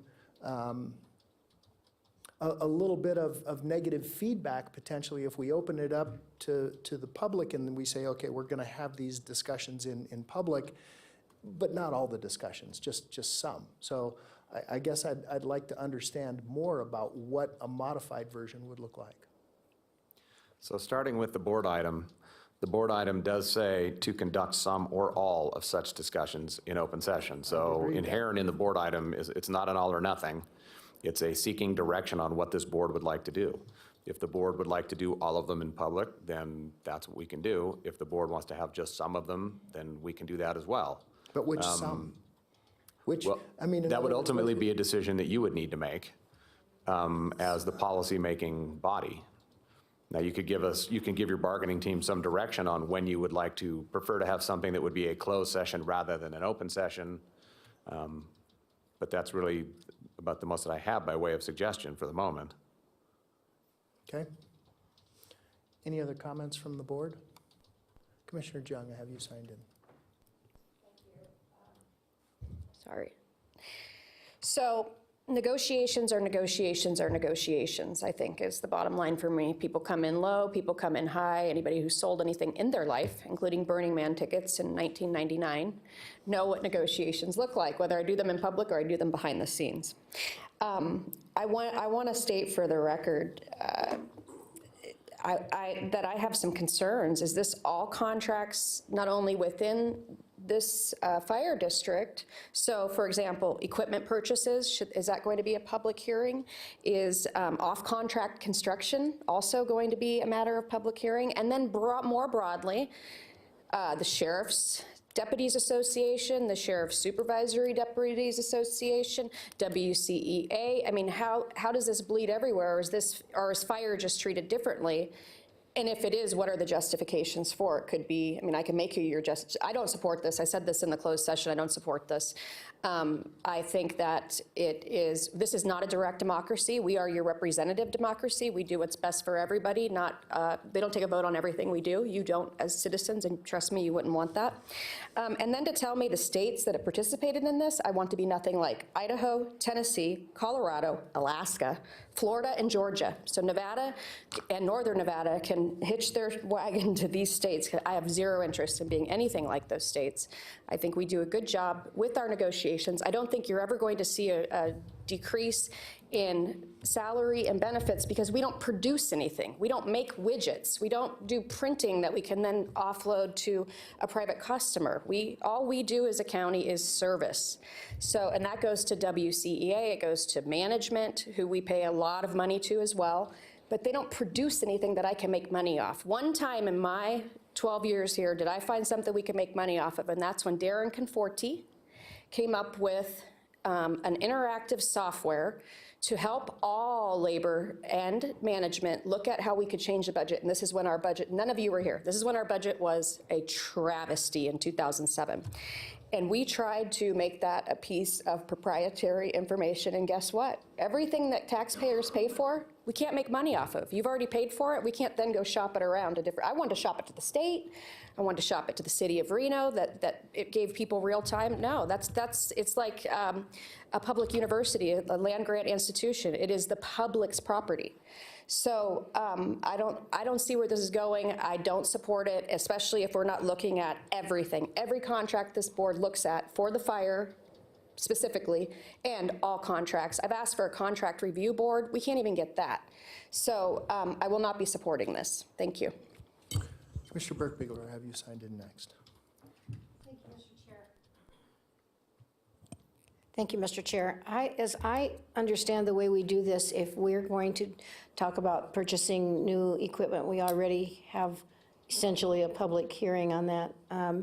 When we discuss buying the house behind the Hidden Valley, we had, it was a public agendized issue. I'm not sure that, I do have some concerns about why just fire, but that would likely be because this is just the fire board and not because it's a broad-based county issue. And I will be clear that we have not discussed this at the county. We've only had this discussion as it relates directly to fire. So I'm not opposed to the concept because I think it's beneficial to the firefighters to get their concerns about whether or not they should be paid in a different way or paid more or get some additional equipment, new equipment, the latest thing that's on the agenda. I'm not concerned about it from that perspective. I think there's some benefit to them. At the same time, I think it is of importance that we do remember that the money is the people's money, so the taxpayer dollars come from the people. So I'm not opposed to the concept. I'm not sure it's ripe for discussion at this, for action at this point in time. Maybe it needs further discussion, but I'm not opposed to it. So I just wanted to point out that we do already put contracts and capital purchases and everything is already before the public. The public has a perfect opportunity to come before us and say, don't do that, and here's why. And so, that's already being done. Thank you, Mr. Chair. Thank you, Commissioner Burke-Bigelow. Commissioner Herman, I have you signed in next. Thank you, Mr. Chair. I feel that we probably need to do just a little bit more groundwork on this before we make final decision. I could see where there are things that have come up in this meeting that it gives you a little, I'd like a little bit more time to think about this and know all the possibilities. All right, thank you. Okay. And then just my final comment is, and Mr. Watsfield, I appreciate the fact that you did look at other states. While I'm not trying to become from Alaska to Tennessee, that's not the intent. We often talk about best practice, and the only way we can look at best practices is to look at other states or agencies throughout the nation and see what it is that they've done, and possibly the mistakes or the issues that they've had with those actions, and try to learn from it. So I'm very supportive of trying to understand what others have done, and not necessarily to follow, but maybe not to follow. Okay, I have no one else wishing to speak at this time. Mr. Chair? I'm sorry, Mr. Watsfield, go ahead. Just to respond to some of the questions that the commissioners had, and they're all very good questions. There are specific statutes that dictate when different types of items have to be advertised and bid on in public. That's all under the purchasing chapter. I believe it's 332. Oops. Some contracts get negotiated semi-publicly, some do not. Labor contracts have their own statute. That statute allows the parties to negotiate confidentially.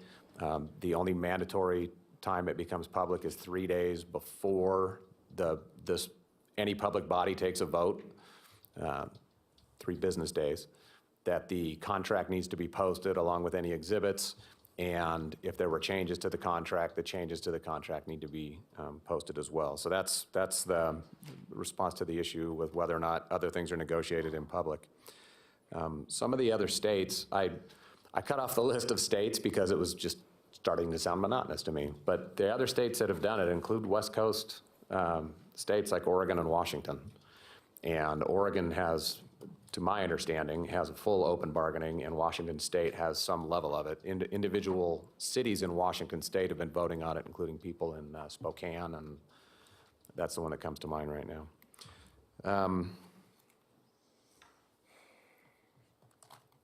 Okay, I think that addresses most of the large issues that each of the commissioners raised. If there's other questions. Okay, before I entertain a motion, I'm going to open up public comment, commissioners. I have no one else up here wishing to speak, so Madam Clerk, would you call public comment, please? Certainly, Mr. Chairman. We have one person signed in, Mr. Ian Satterfield.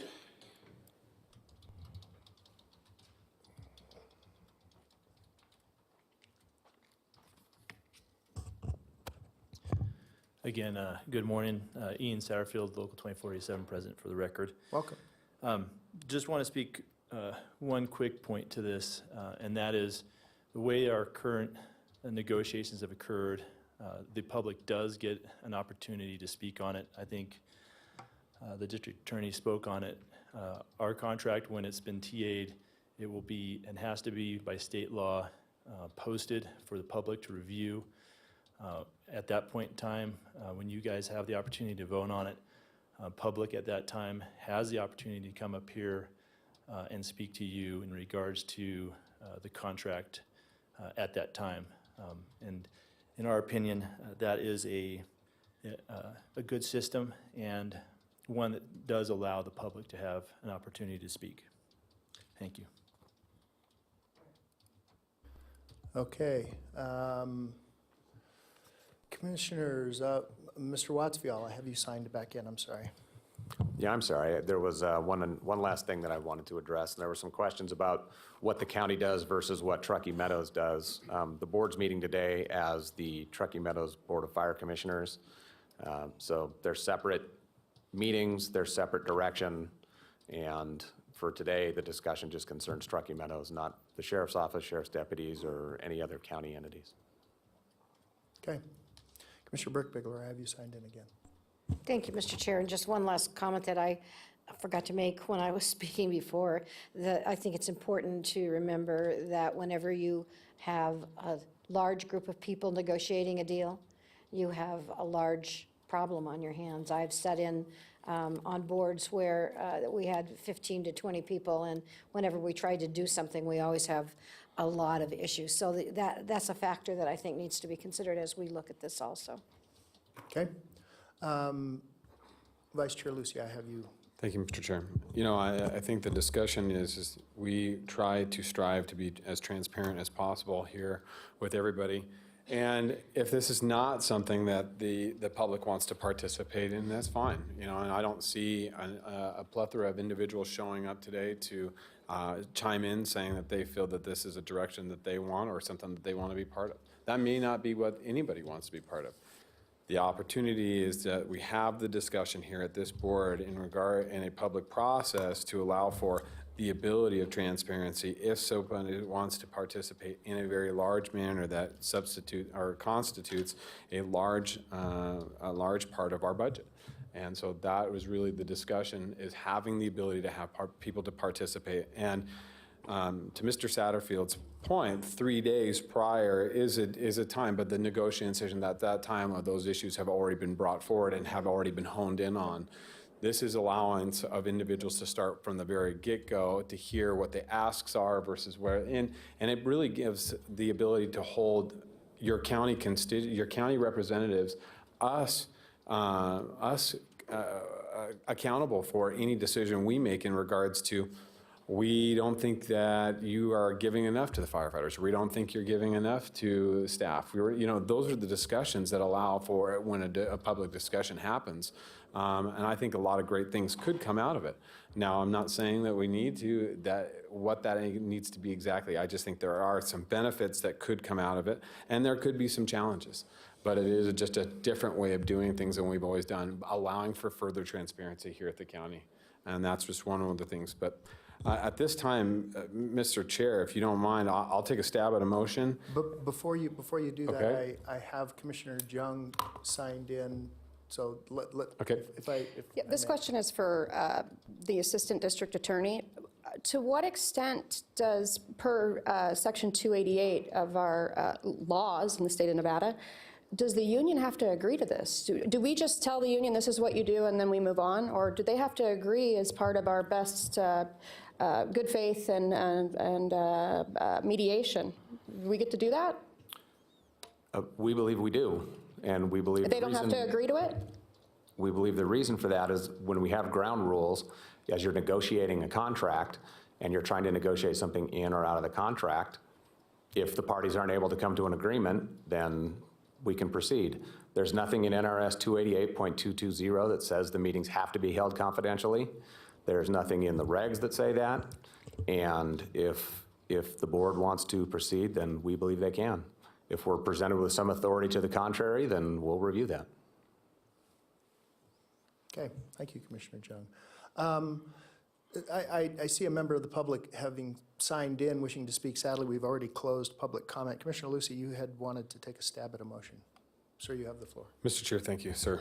At this time, what I would do is I would direct staff to continue to, there's been some concerns addressed by many commissioners up here as well, but we move forward with some idea of what a modified understanding of open negotiations would be. Chief Moore, I would look to you. I would obviously look to our HR staff and our DAs to discuss kind of what an open and modified structure would be for a future reference and a future discussion. Okay. Mr. Chair, I'll second that because it is not mandatory right now. It's going to allow further discussions with both the union and with staff. And absolutely, and I concur. So I have a motion and a second under discussion. Mr. Satterfield's point of involving the public several days ahead of time. The problem with that is that the decisions have already been made. And we've really come to an agreement in that contract of what we've agreed on and what we are proposing is out there. So it doesn't really give the public, in my opinion, an opportunity. So I am very supportive of some modified version. So any other discussion? I have a motion and a second. Motion by Lucy, second by Burke Bigler. All those in favor? Aye. Any opposed? No. Motion carries 3-1 with Commissioner Jung being in the negative and Commissioner Herman being absent. Chief, item number 13. Item 13 is Commissioners, Fire Chief's announcements, requests for information, topics for future agendas, and statements relating to items not on the agenda. No discussion among commissioners will take place on this item. Do you have any other items, Chief? Yes, Mr. Chairman, I wanted to announce that Ken McGuire, at age 70, passed away on Thursday, February 14th, 2019. Mr. McGuire was a volunteer member of our organization and helped in a substantial way of getting Palomino Valley volunteers up to speed and functional. Ken was also a longtime member of Washoe County Sheriff's Department, and just wanted to mention that he will be missed, and we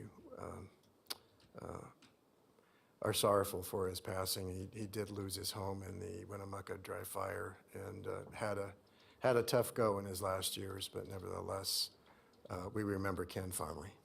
Chief, would you bring back a proclamation to us honoring him? Yes. Thank you.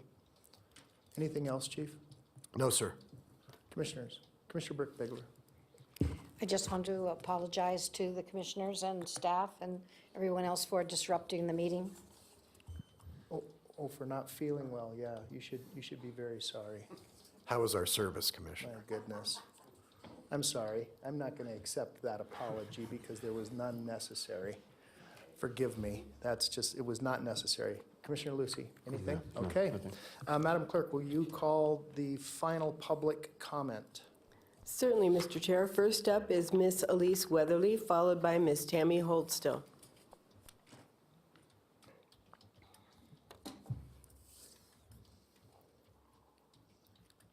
Ms. Weatherly, welcome.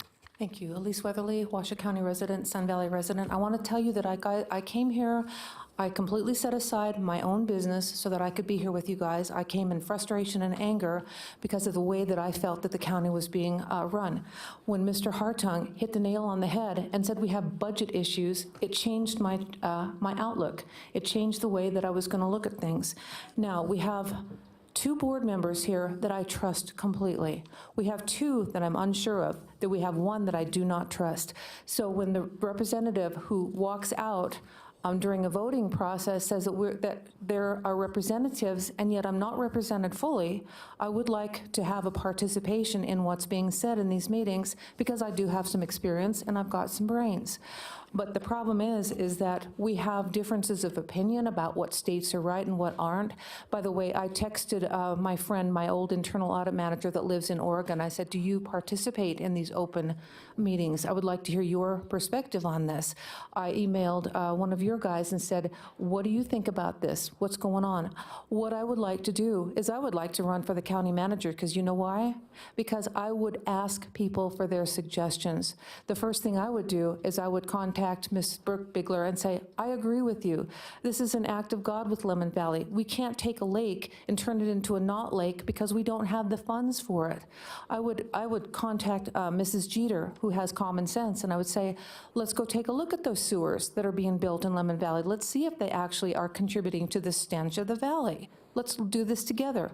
I would hear what people have to say. I would even listen to Sam Dene, and I would say, I don't necessarily agree with you, but you have some points, and he screams and yells because he wants to be heard. Guess what? We want to be heard. He has some points with negotiation. Let's negotiate with the media. Let's don't let them in here just to do sweet reports. Let's let them come in and report on people like Paul Orphan, embezzlers. What I'm asking is for people to listen to each other. When we send out REMSA, we let everybody have equal opportunity. Even Chuck Fry, who has called REMSA many times because he's overdosed on drugs. Well, guess what? He gets as much consideration as me, but he doesn't pay taxes. By the way, I never got a call back from the city of Reno asking them, why are your police officers ignoring the fact that there's drug trafficking taking place in that city? I have the names of the people that are doing it. I know the addresses of the people that are doing it. Why aren't you giving me a call back? Do you not care that I know that there's illegal activity taking place and I have to pay for it? I would prefer not to pay for junk anymore. Thank you. Thank you, ma'am. Ms. Tammy Holdstill.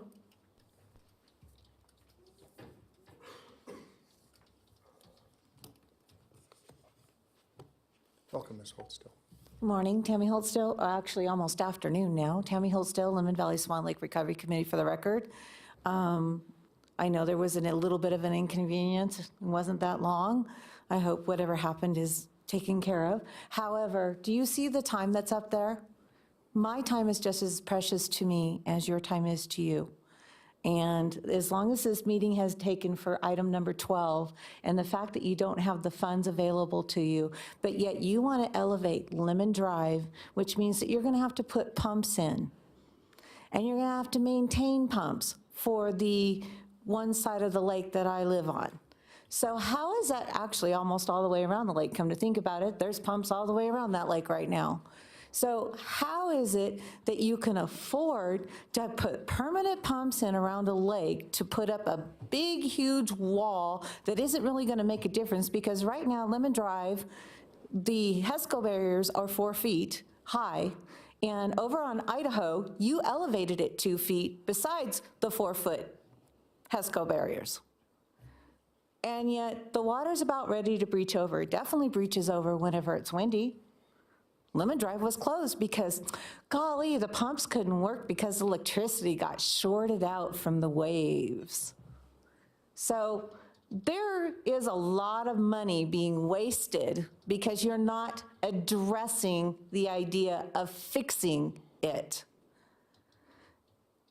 The idea that you have as far as water is gold, yeah, it's gold if it's the right kind of water. It's time to focus on that sewer plant going away that is Lemon Valley's, that is underwater, and millions of dollars are going to protect it. Get it over to the Stead sewer plant because, oh, by the way, your staff did bother not to tell you that there's commercial properties that are feeding into that sewer plant for the city of Reno. It's time for you to start working with the city of Reno. And the other thing is, you say you don't have any control over what the city of Reno does, but yet at the Board of Commissioners, or the board meeting for regional, you guys approved taking the Echeverry property out of the Reno-Stead corridor and giving it to the city of Reno. Now, what good does that do? Except for say, oh, goody, now we don't get in trouble for this one. We'll let them go ahead and build and we're not in trouble anymore. You know, residents are not stupid. We see right through it. I am so frustrated with all of you and what's going on. Instead of working together to fix the situation, like Danny says, it's been 2 years, 3 months, and 16 days of flooding around his house or having to worry about flooding. It's been longer than that. Thank you. Anyone else, Madam Clerk? That was all of our public commenters. Okay. All right, I will close public comment. Again, I apologize for the delay. We had an issue, but give us about 5 minutes to get ourselves organized, and we will start at about 11:25. Thank you. We are adjourned.